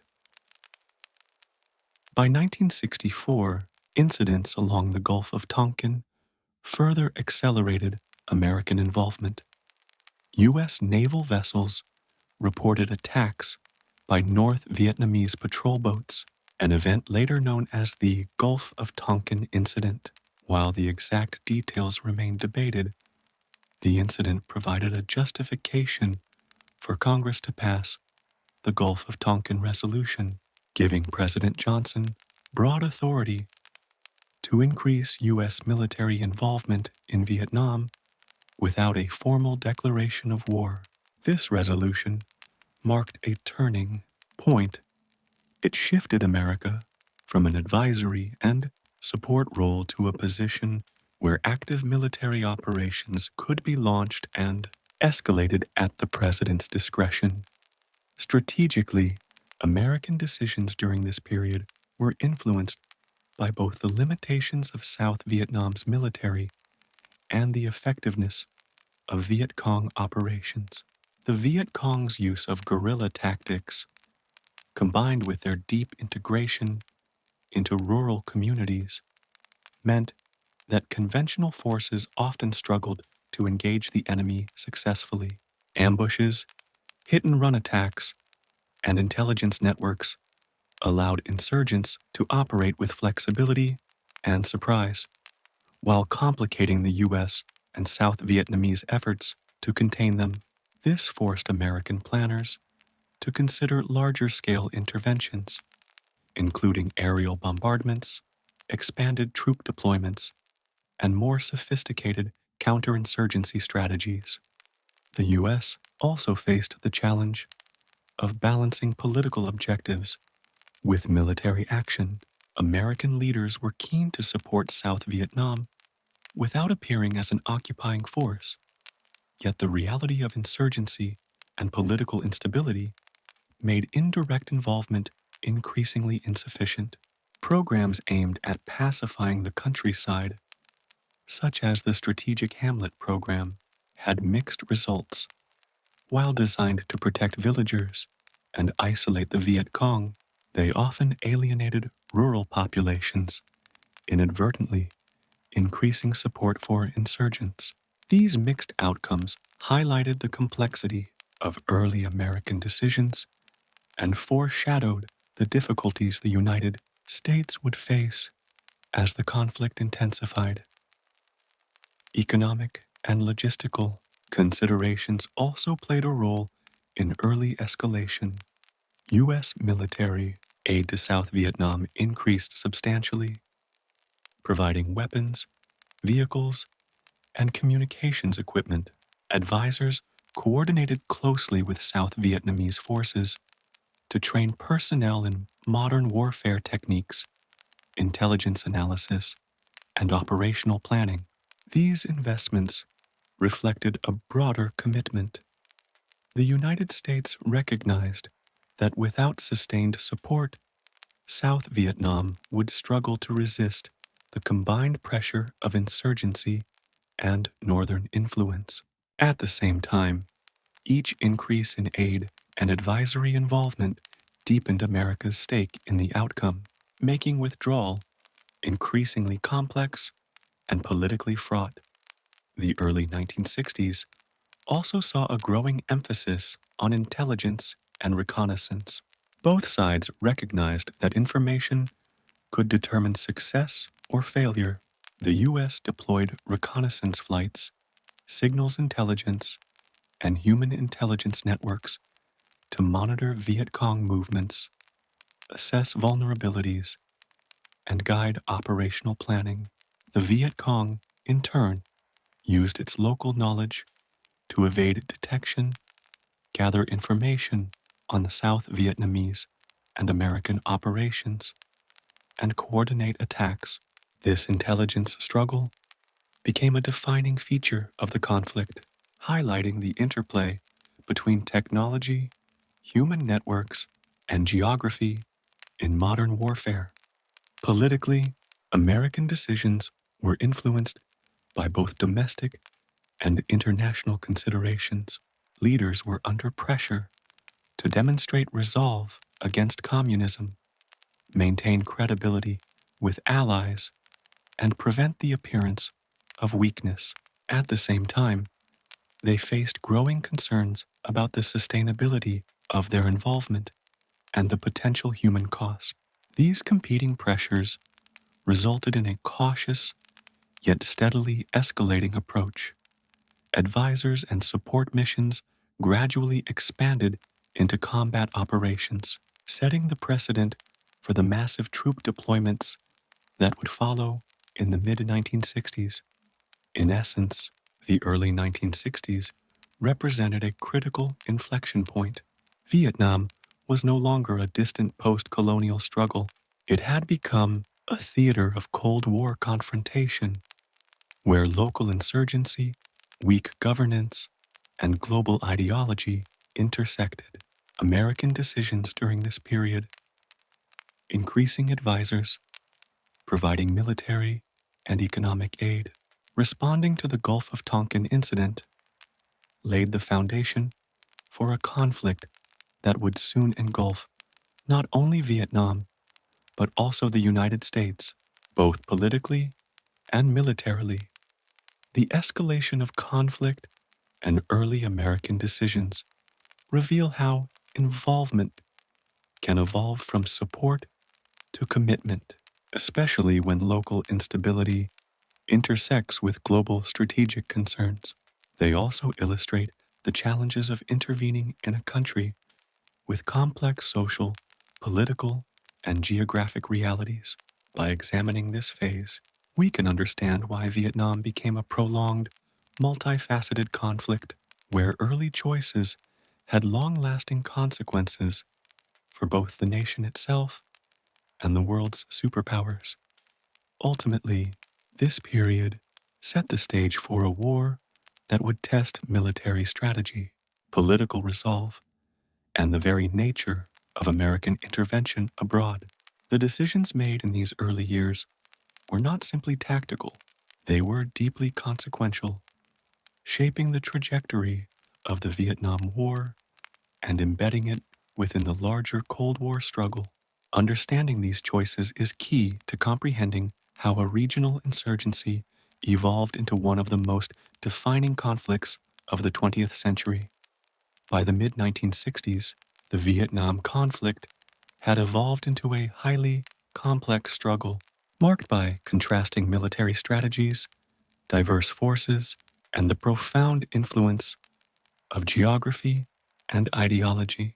Understanding the military approaches of both North and South Vietnam during this period is essential as it reveals not only why the conflict became so protracted, but also how asymmetrical warfare, strategy, and political objectives shaped every engagement.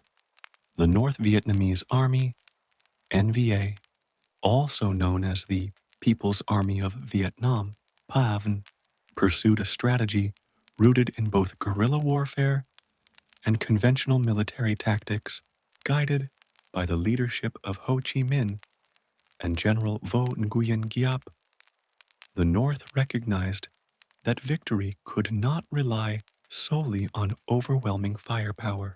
Instead, they focused on protracted war, aiming to exhaust the South Vietnamese government, its military forces, and ultimately its foreign allies, particularly the United States.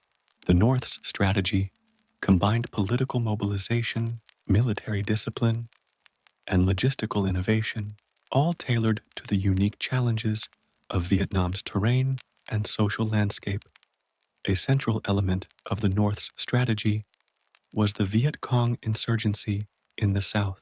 By supporting local guerrilla fighters, the North was able to extend its reach far beyond its immediate territories. The Viet Cong operated in villages, jungles, and rural regions, blending seamlessly with civilians to evade detection. They conducted ambushes, sabotage, assassinations, and small unit attacks that disrupted South Vietnamese operations and forced the ARVN and American advisors to disperse forces over vast areas. These guerrilla tactics were highly effective in slowing down conventional military operations and creating uncertainty, illustrating the North's mastery of asymmetrical warfare.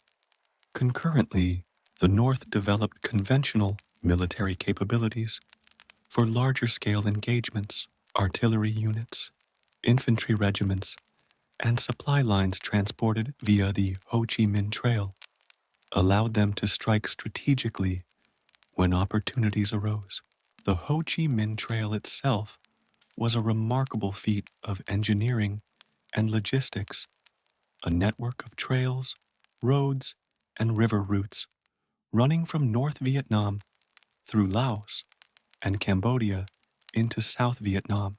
Despite constant American airstrikes, the trail allowed the North to supply troops, weapons, and equipment to the Viet Cong in the South, maintaining operational momentum even under sustained pressure.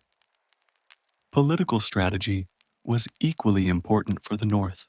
Military actions were carefully coordinated with propaganda campaigns, social mobilization, and recruitment efforts. The objective was not only to weaken the enemy militarily, but also to maintain legitimacy and support among local populations.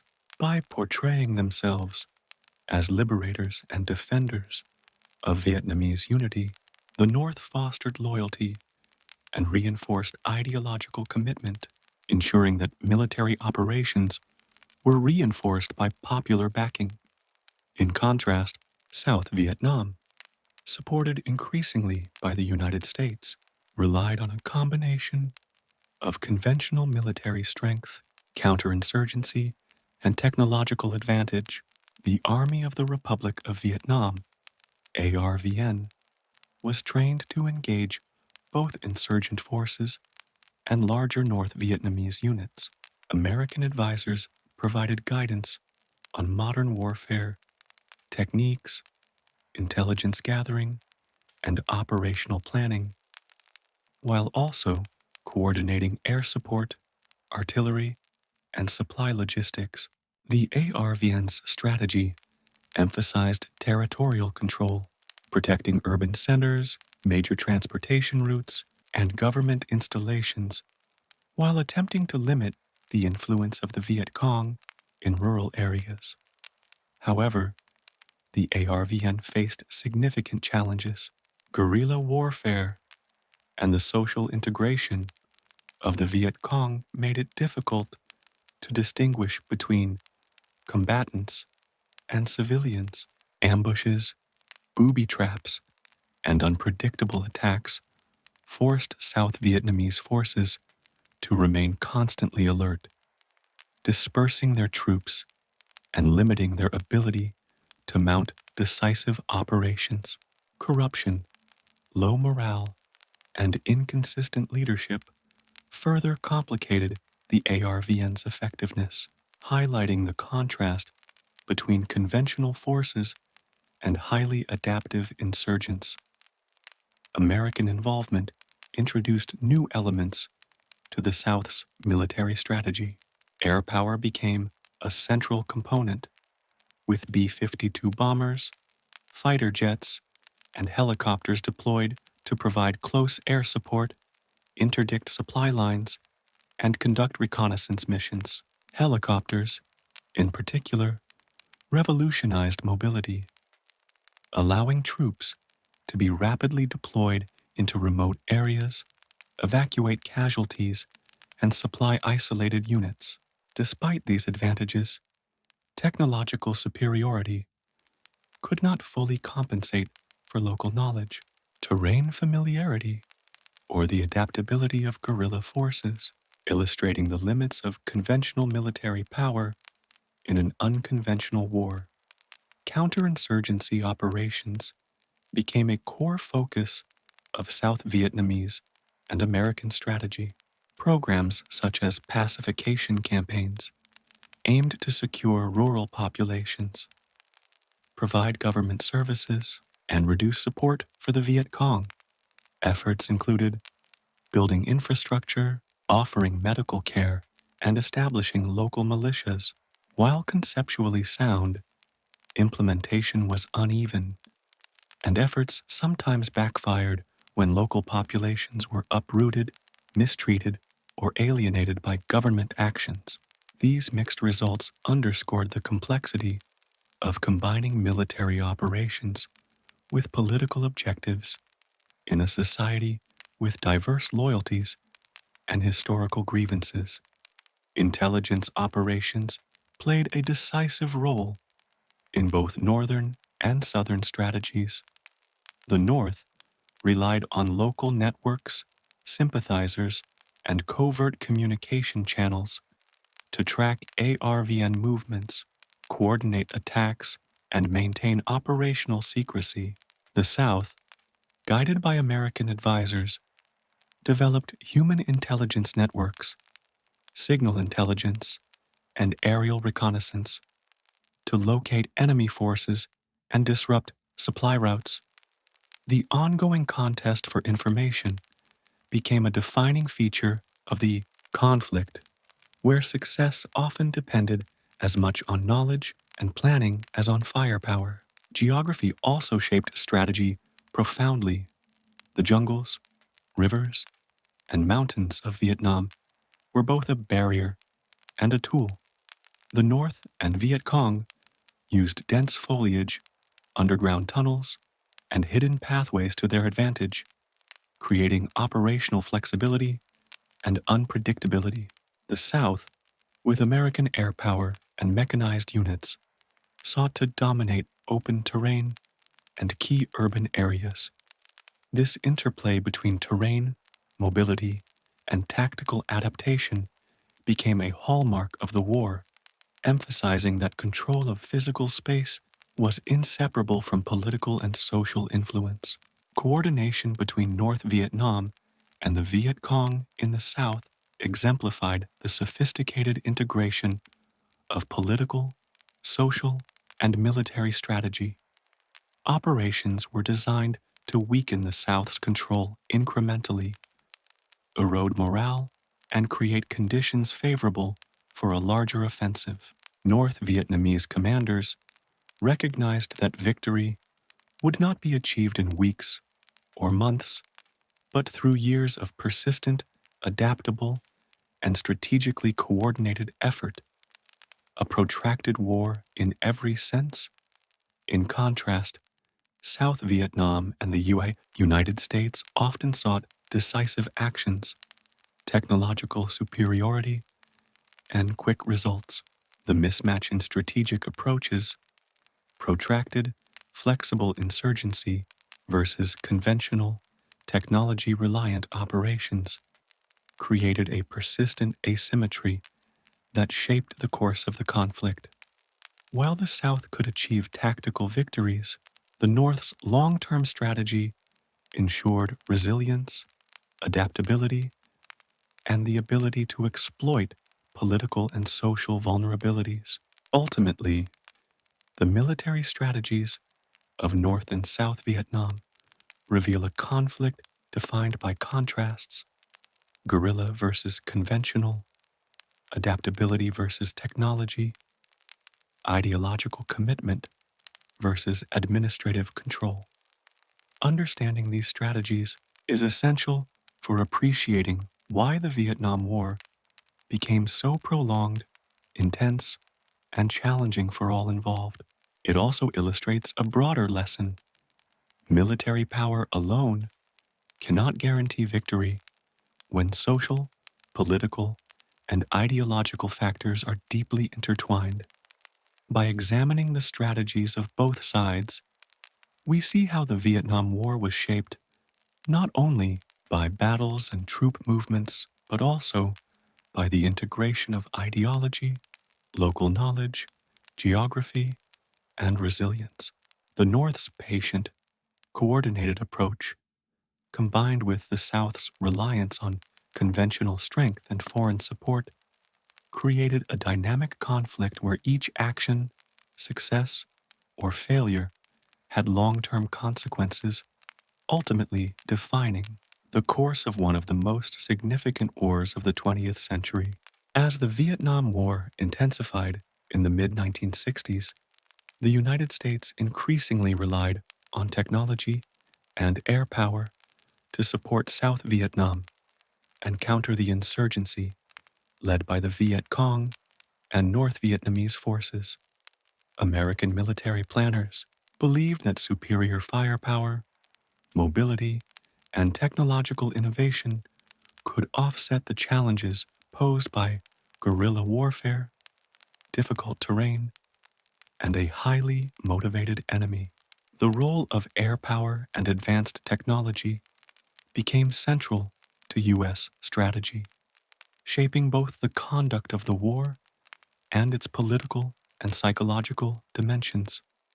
The unique geography of Vietnam, dense jungles, mountainous regions, and extensive river networks, presented serious challenges for conventional military operations. The Viet Cong's use of tunnels, hidden camps, and mobile guerrilla units meant that traditional ground operations were often insufficient. In response, the United States turned to air power as a force multiplier, capable of projecting influence over vast areas and supporting ground operations in ways previously unimaginable. Helicopters emerged as one of the most iconic and transformative tools of the conflict. The Bell UH-1 Huey helicopter became a symbol of American involvement, capable of rapid troop deployment, medical evacuation, and supply delivery. Helicopters allowed American and South Vietnamese forces to reach remote areas, insert troops behind enemy lines, and extract units under fire. They also enabled flexible response to guerrilla tactics where speed and adaptability were critical. The introduction of helicopters revolutionized mobility in Vietnam, allowing for operations that would have been impossible using traditional land-based methods alone. Fixed-wing aircraft played a complementary role. Fighter jets, bombers, and reconnaissance planes provided both tactical and strategic advantages. Close air support missions allowed U.S. forces to strike Viet Cong positions during engagements, while B-52 strategic bombers were used to conduct heavy bombing campaigns against suspected enemy concentrations and supply lines. These air operations were designed to disrupt enemy movement, destroy infrastructure, and apply psychological pressure, demonstrating American technological superiority. The concept of search and destroy missions became intertwined with technological capabilities, using helicopters, reconnaissance aircraft, and advanced artillery coordination. U.S. units sought to locate Viet Cong and North Vietnamese forces, engage them, and withdraw once objectives were achieved. The idea was that superior firepower could compensate for the challenges of guerrilla warfare. However, these missions often had mixed results, as the Viet Cong were adept at blending into the population and terrain, evading detection and surviving bombardments. Technological innovation extended beyond aircraft. Electronic surveillance, communications equipment, and sensor systems were deployed to monitor enemy movements and gather intelligence. Ground sensors, signal interception, and early forms of aerial reconnaissance allowed American forces to anticipate ambushes, detect troop concentrations, and plan coordinated operations. These technologies represented a shift toward modern, networked warfare, where real-time information could inform strategic decision-making and operational planning. Despite these technological advantages, air power had significant limitations. Dense jungle canopies often concealed enemy positions, reducing the effectiveness of bombing and reconnaissance. The Viet Cong's use of underground tunnels, camouflaged camps, and dispersed units made it difficult to achieve decisive results. Additionally, air campaigns sometimes produced unintended consequences, including civilian casualties and infrastructure destruction, which could alienate the population and fuel anti-American sentiment. These outcomes underscored the limits of technological superiority in a conflict deeply intertwined with social and political dynamics. Chemical technology also played a controversial role. Defoliants, like Agent Orange, were deployed to remove jungle cover, destroy crops used by insurgents, and expose hidden enemy positions. While defoliation could temporarily improve visibility and hinder Viet Cong operations, the long-term environmental damage and human health consequences were severe.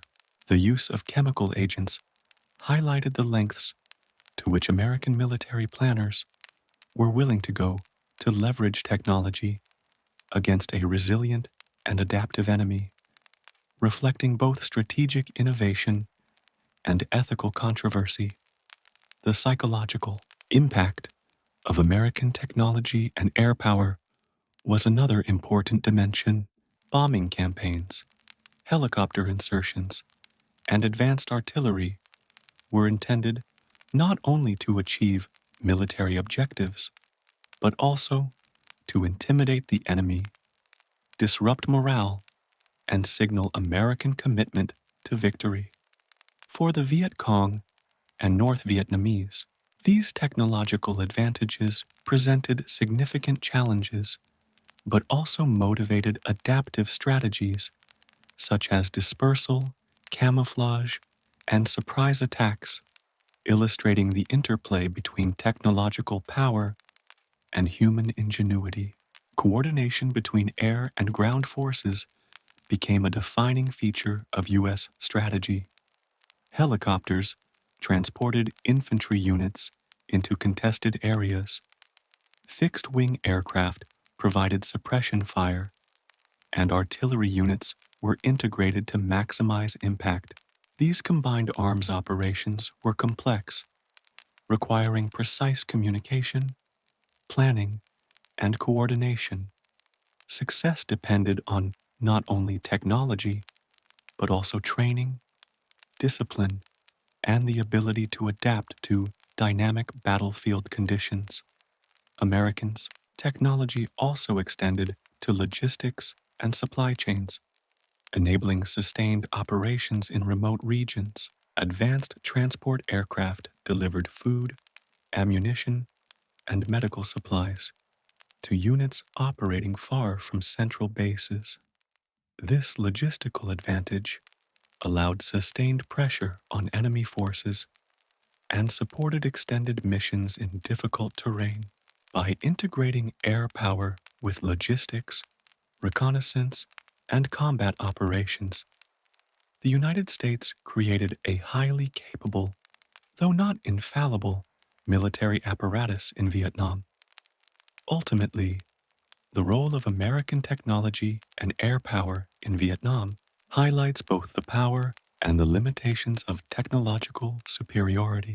While helicopters, bombers, chemical agents, and electronic surveillance provided significant advantages, the resilience, adaptability, and local knowledge of the Viet Cong and North Vietnamese forces countered many of these benefits. The conflict illustrated that even advanced technology could not fully substitute for human initiative, political legitimacy, and understanding of the environment. By examining the use of technology and air power, we gain insight into the evolving nature of warfare during the Vietnam War. It was a conflict where innovation, mobility, and firepower were constantly tested against asymmetrical tactics, social complexity, and ideological determination. The lessons of this period resonate not only in military history, but also in broader discussions of how technology shapes and sometimes fails to solve the challenges of modern conflict.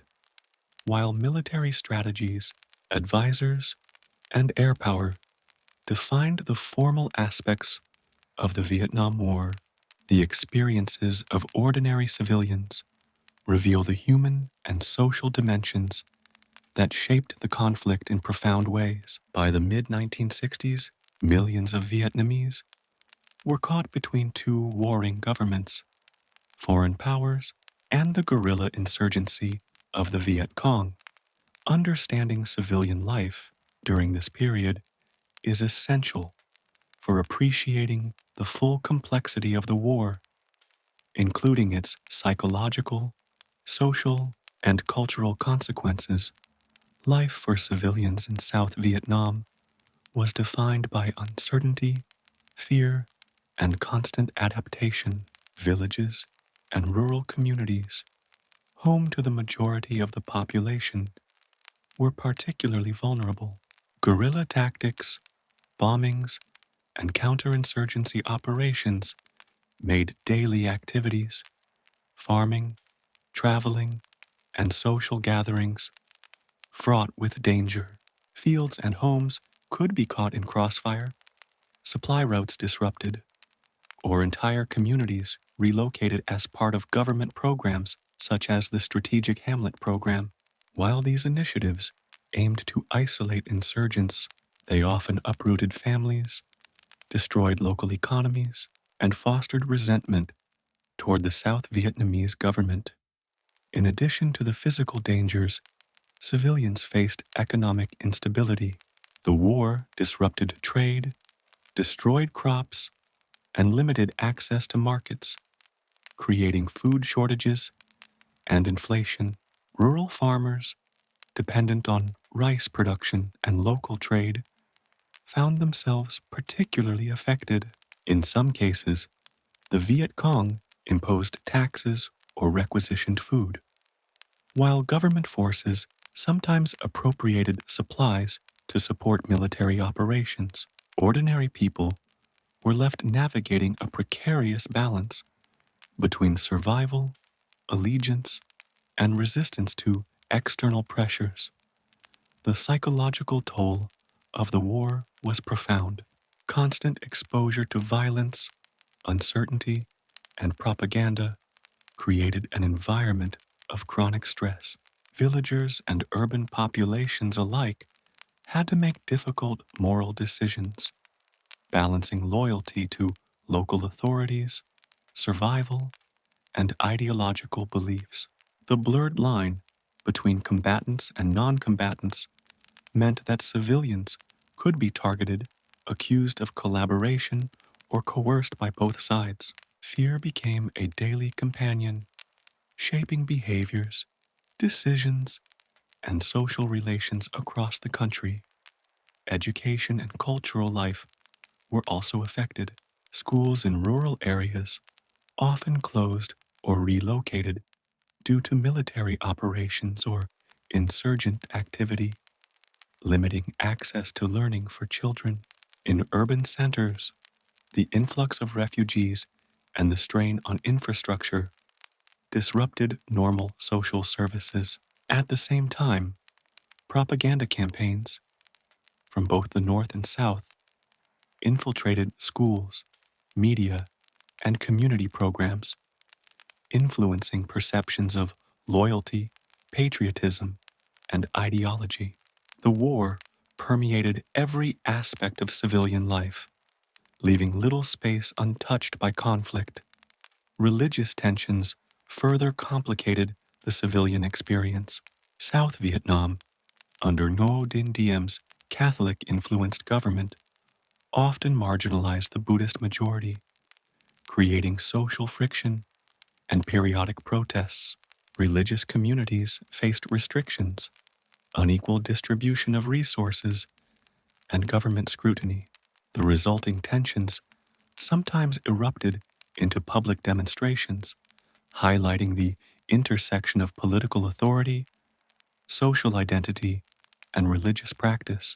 Religion thus became both a source of social cohesion and a point of conflict, shaping how communities responded to broader national and international pressures. Urban populations faced their own challenges. Cities like Saigon experienced refugee influxes from rural areas affected by fighting or government resettlement programs. Urban infrastructure was strained, public services were limited, and the social fabric of neighborhoods was disrupted. Civilian casualties from bombing campaigns or clashes between government forces and insurgents were a constant threat. These experiences underscored the fact that war in Vietnam was not confined to battlefields. It permeated the daily lives of millions, shaping social, economic, and cultural dynamics. The role of women and children during this period was particularly notable. Women often managed households under extraordinary conditions, balancing farm labor, care for children, and coping with military presence. Many women were involved in supporting the Viet Cong, whether as couriers, intelligence sources, or logistical assistants, while others worked within government programs to maintain social stability. Children were exposed to trauma, disrupted education, and propaganda, profoundly influencing generational attitudes toward authority, ideology, and foreign powers. Health and medical care were deeply affected by the conflict. Injuries from bombs, landmines, and skirmishes placed immense pressure on hospitals and local clinics.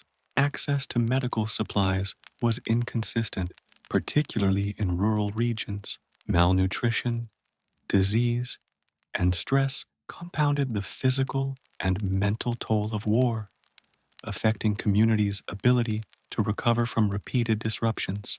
Both sides attempted to provide medical care in their controlled areas, but resources were always limited, reflecting the broader social impact of sustained conflict.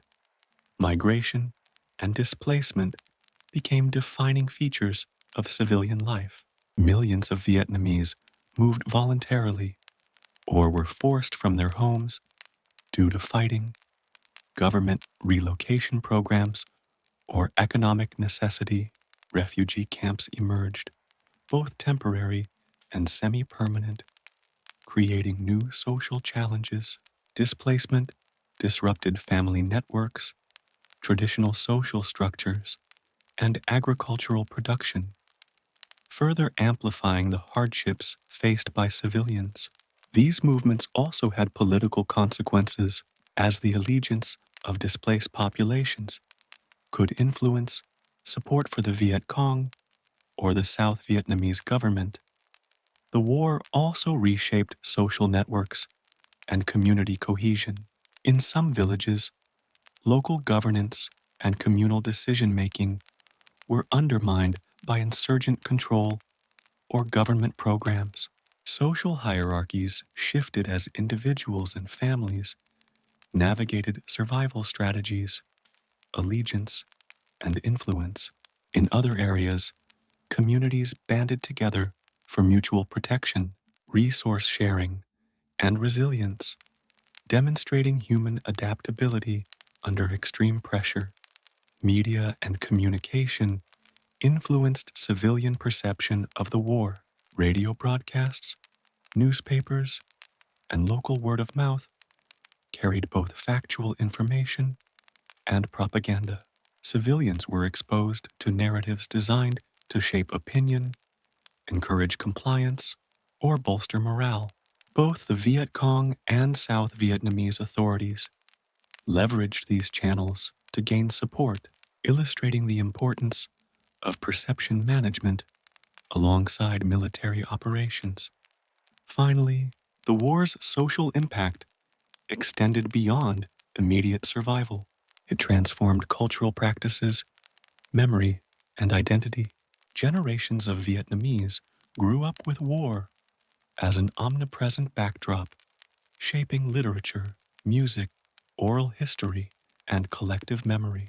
Communities adapted traditions to survive, navigate danger, and maintain social cohesion.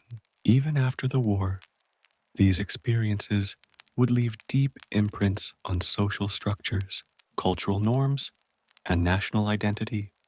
In conclusion, civilian life during the Vietnam War was defined by resilience, adaptability, and constant negotiation between survival and ideology. Social, economic, and psychological pressures shaped the experiences of millions, creating complex dynamics that influenced both the course of the conflict and the broader historical narrative.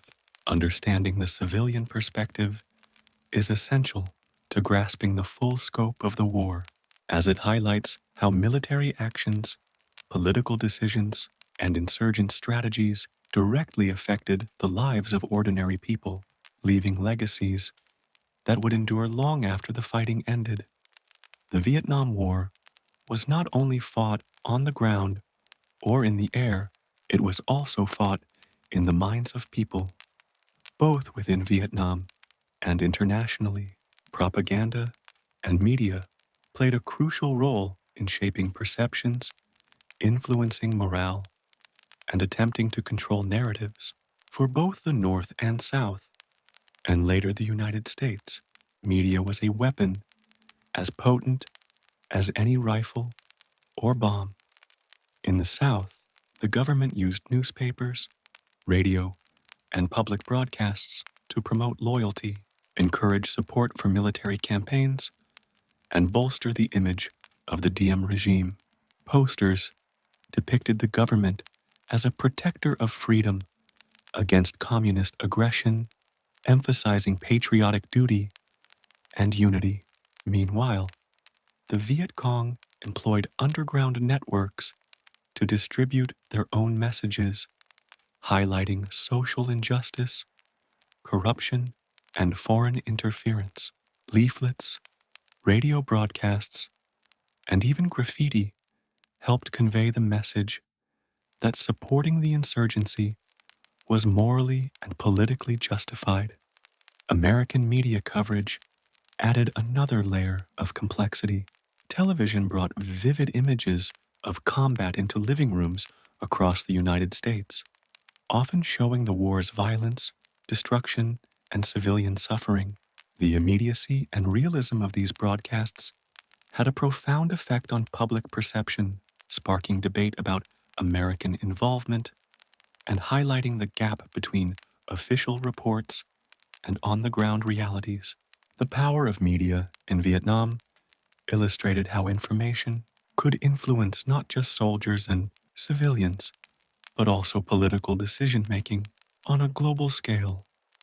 The Tet Offensive of 1968 was a pivotal moment in the Vietnam War, representing not only a large-scale military operation, but also a psychological turning point. Coordinated attacks by the Viet Cong and North Vietnamese forces targeted cities, towns, and military installations across South Vietnam, including Saigon and Hue. While militarily, the offensive resulted in heavy losses for the insurgents, its strategic and psychological effects were profound. For the American public and policymakers, Tet demonstrated that the war was far from over, contrary to official statements suggesting progress. The visibility of attacks in urban centers shattered the perception that U.S. and ARVN forces were effectively controlling the situation.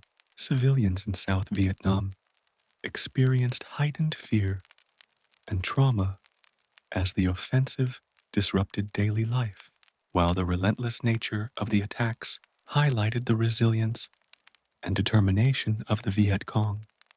Tet became a defining example of how psychological impact and media coverage can shape both local and global understanding of conflict, influencing strategy and morale far beyond the battlefield.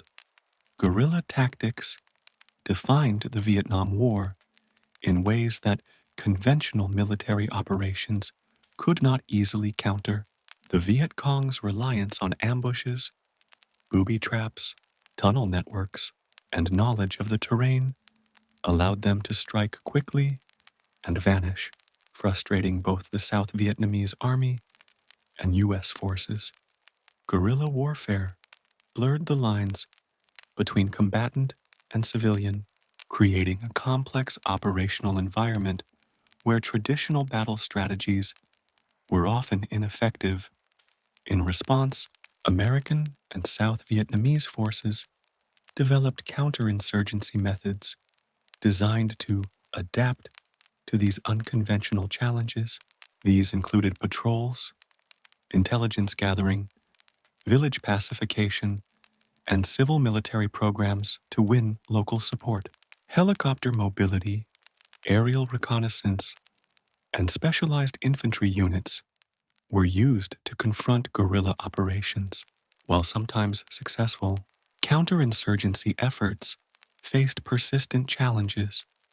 Insurgents' adaptability, local sympathies, and difficult terrain meant that even advanced technology could not guarantee victory.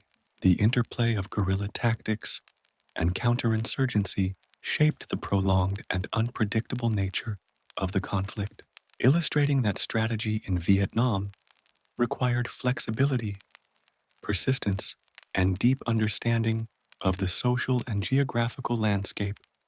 The Vietnam War was not only a conflict within Southeast Asia, it became a stage for international involvement, reflecting Cold War tensions and global alliances.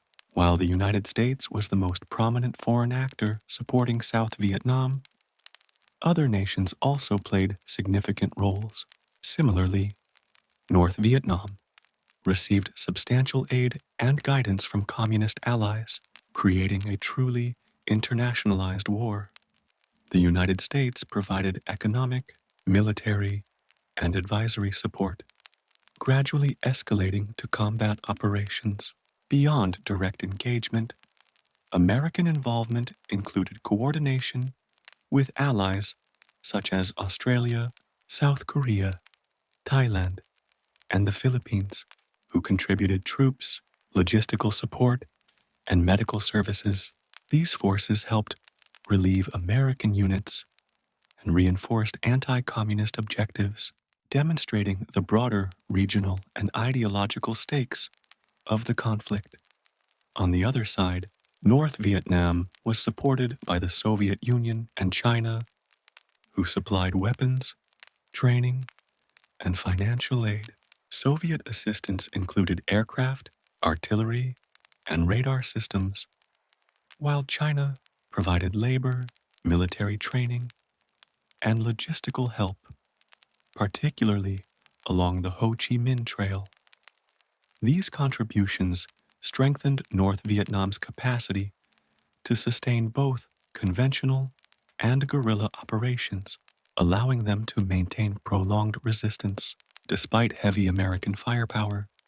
The involvement of multiple nations turned Vietnam into a proxy battlefield for the broader Cold War.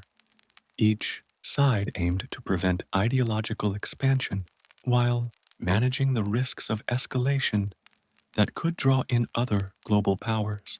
The result was a conflict that was both local and international, where regional disputes intersected with global strategy, amplifying the complexity, intensity, and consequences of the war. The Vietnam War profoundly affected societies far from the battlefield, particularly in the United States, where public opinion increasingly shaped military and political strategy.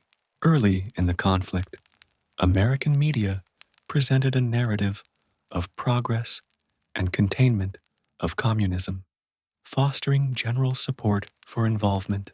Over time, however, televised coverage of battles, civilian casualties, and the Tet Offensive created widespread skepticism and growing anti-war sentiment. Protests, marches, and demonstrations became common across American cities and college campuses. Many questioned the morality, necessity, and human cost of the conflict, challenging government narratives and demanding accountability. The draft system, which disproportionately affected certain social classes and minorities, fueled further dissent and intensified public debate. Families of soldiers faced uncertainty and anxiety, while veterans returned home physically and psychologically scarred, creating long-lasting societal effects. Similarly, in South Vietnam, the war reshaped daily life, influencing perceptions of government legitimacy, security, and social cohesion. Civilians had to navigate pressures from both the ARVN and Viet Cong, often making moral and strategic choices based on survival. The home front in both countries demonstrates that the Vietnam War was not merely a battlefield conflict, but also a social, political, and cultural struggle, deeply affecting the populations directly and indirectly involved. The Vietnam War left profound environmental and cultural consequences that endured long after the fighting ceased. The extensive use of aerial bombardments, defoliants such as Agent Orange, and chemical herbicides dramatically altered landscapes, destroyed forests, and contaminated soil and waterways. Agricultural regions were damaged, reducing food production and impacting rural livelihoods. The environmental devastation compounded social suffering, influencing health, economy, and long-term recovery. Culturally, the war disrupted traditional practices, education, and community life. Villages were relocated, urban populations swelled due to refugees, and centuries-old social structures were challenged. Yet, Vietnamese culture showed remarkable resilience. Communities adapted traditions, storytelling, and music to reflect wartime experiences. Literature, poetry, and oral histories emerged as ways to process trauma and preserve identity. Monuments, memorials, and collective memory also became part of the cultural fabric, commemorating both loss and perseverance. The environmental and cultural legacies of the war demonstrate that conflict extends beyond military outcomes. The devastation reshaped both land and society, leaving enduring scars that influenced subsequent generations. Understanding these impacts is essential to grasping the full cost of the Vietnam War, not just in human lives, but in ecological and cultural terms. The anti-war movement became one of the defining social and political phenomena during the Vietnam War, shaping public perception and influencing government policy. Initially, support for U.S. involvement was widespread, framed around the containment of communism and the domino theory. However, as the war intensified, media coverage of casualties, the Tet Offensive, and the realities of guerrilla warfare fueled public skepticism and growing opposition. College campuses, urban centers, and cultural hubs became the epicenters of protest. Students, intellectuals, religious leaders, and activists organized demonstrations, teach-ins, and marches demanding an end to U.S. involvement. Iconic events, such as the March on the Pentagon in 1967, highlighted the movement's scale and determination. Music, literature, and visual art also became tools for dissent, conveying anti-war sentiment and fostering solidarity among diverse groups. The draft system amplified opposition. Mandatory conscription disproportionately affected lower income and minority communities, creating perceptions of inequality and injustice. Families, veterans, and activists voiced concerns about the ethical implications of military engagement, human cost, and strategic rationale.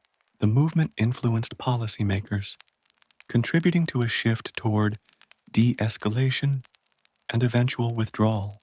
The anti-war movement demonstrated the power of domestic social pressure, revealing how public opinion can shape international military strategy and policy. One of the most emotionally and politically charged aspects of the Vietnam War involved prisoners of war, POWs, and missing in action, MIA, soldiers. The nature of guerrilla warfare, long supply lines, and difficult terrain made capture a real and ongoing risk for American and South Vietnamese forces. Captured soldiers endured harsh conditions, isolation, and physical and psychological stress, often under extreme duress in camps controlled by North Vietnamese forces. The plight of POWs became a powerful symbol in the United States, generating public attention and political pressure. Families campaigned for information and action, while advocacy groups demanded government accountability and international oversight. Reports of torture and mistreatment fueled media coverage and highlighted the human cost of prolonged conflict. MIAs created ongoing uncertainty and a national concern. The inability to account for missing soldiers generated grief, frustration, and political debate. Efforts to recover POWs and determine the fate of MIAs continued long after the war, influencing both U.S. military policy and diplomatic negotiations with Vietnam. The focus on POWs and MIAs illustrates how human stories and individual suffering can become central to public understanding and policy during a war, shaping perception and national memory. The Vietnam War offers enduring lessons about military strategy, international relations, and the human consequences of conflict. One of the most important lessons is the complexity of asymmetric warfare. Technological superiority and conventional firepower, while significant, were insufficient against a highly adaptive, ideologically motivated, and locally supported insurgency. The war highlighted the importance of understanding geography, local culture, and political context in designing effective strategy. Political legitimacy emerged as another crucial lesson. South Vietnam's struggles under weak governance and popular discontent demonstrated that military success alone cannot sustain a nation. Civilian support, transparent governance, and social cohesion are critical for maintaining stability, particularly in protracted conflicts. Additionally, the Vietnam War underscores the influence of media, public opinion, and international perception. American involvement was shaped not only by battlefield developments, but also by the reporting of casualties, civilian suffering, and political debates. The anti war movement, public protests, and global reactions affected policy decisions, illustrating that modern conflicts are fought as much in the political and psychological arenas as on physical battlefields. Finally, the war highlighted the human and cultural costs of prolonged conflict. Millions of lives were affected, ecosystems were damaged, and societal structures disrupted. Yet, the resilience of the Vietnamese people, their adaptability, and cultural endurance demonstrate the complex interplay between suffering, survival, and continuity. The lessons of Vietnam remain relevant today, offering insights into military planning, international diplomacy, and the consequences of intervention, while reminding us of the enduring impact of a war on both nations and individuals. By the early 1970s, the Vietnam War had reached a point where both the United States and North Vietnam were seeking a political resolution despite continuing military operations. The Paris Peace Accords, signed in January 1973, represented the culmination of complex negotiations aimed at ending direct U.S. involvement while establishing a framework for peace in Vietnam. Negotiations involved multiple parties, including representatives from the United States, North Vietnam, South Vietnam, and the National Liberation Front. The talks were protracted, often stalled by mutual distrust, strategic maneuvering, and differing political objectives. The United States sought to withdraw troops while preserving the South Vietnamese government and ensuring the protection of American allies. North Vietnam aimed to secure the withdrawal of U.S. forces, maintain influence over the South, and set conditions favorable to eventual reunification. Key provisions of the accords included a ceasefire, the withdrawal of U.S. combat troops, the release of prisoners of war, and the recognition of the political existence of both North and South Vietnam. While the agreement promised peace, its implementation proved fragile. Fighting continued in certain areas, and political instability persisted in South Vietnam. The Paris Peace Accords marked an important symbolic turning point. They allowed the United States to disengage militarily, but they did not resolve the underlying conflict between North and South Vietnam, leaving the stage set for future developments. Following the withdrawal of American forces and the continued weakening of South Vietnam, the North launched a series of offensives that culminated in the Fall of Saigon on April 30th, 1975. This decisive event marked the end of the Vietnam War and the reunification of Vietnam under communist control. The collapse of South Vietnam was swift, highlighting the political and military vulnerabilities that had developed over the preceding decades. Reunification brought enormous challenges. The country faced the task of rebuilding after decades of warfare, reintegrating populations from North and South, and addressing political, social, and economic divides.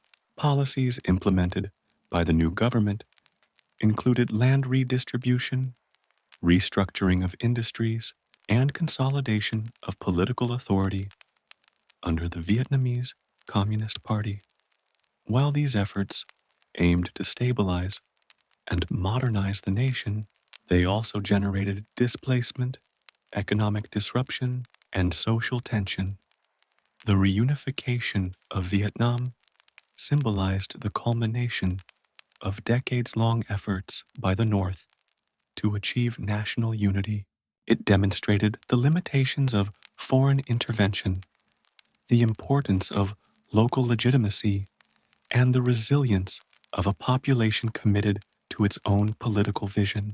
Reunification reshaped Southeast Asia's geopolitical landscape, influencing regional relations, Cold War dynamics, and international perceptions of national sovereignty and ideological struggle.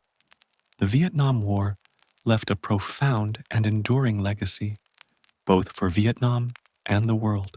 In Vietnam, the war resulted in millions of deaths, widespread destruction of infrastructure, environmental degradation, and lasting psychological and social trauma. Communities were disrupted, agricultural land damaged by chemical agents, and cultural traditions challenged by displacement and conflict. Yet, the resilience and adaptability of the Vietnamese people allowed the nation to recover, rebuild, and ultimately integrate North and South into a unified country. Globally, the war had lasting implications for international relations, military strategy, and public perception of warfare. The United States faced political, social, and military introspection, questioning the efficacy of intervention, the role of media in shaping policy, and the limitations of conventional military power in asymmetric conflicts. The conflict also influenced future U.S. foreign policy, creating caution about prolonged engagements and highlighting the importance of local legitimacy, public support, and strategic clarity. Culturally, the Vietnam War left deep imprints in literature, film, art, and collective memory. Stories of soldiers, civilians, refugees, and activists contributed to a broader understanding of war's human and moral dimensions. Memorials, museums, and historical scholarship continue to explore the lessons of Vietnam, ensuring that the experiences of the conflict inform future generations. Ultimately, the legacy of the Vietnam War encompasses not only military and political outcomes, but also social, environmental, and cultural consequences. It serves as a reminder of the complexity of modern conflict, the human cost of war, and the enduring resilience of those who live through it. And as you lie there, eyes heavy, think of the mist that still drifts over the rivers of Vietnam, the quiet hum of scooters in Hanoi, the children playing in fields that once echoed with gunfire. History moves on, but the stories remain. Now, with a smile on your face, you will have a good understanding of the Vietnam War and a good night's sleep. Goodbye, dear friend. See you next time.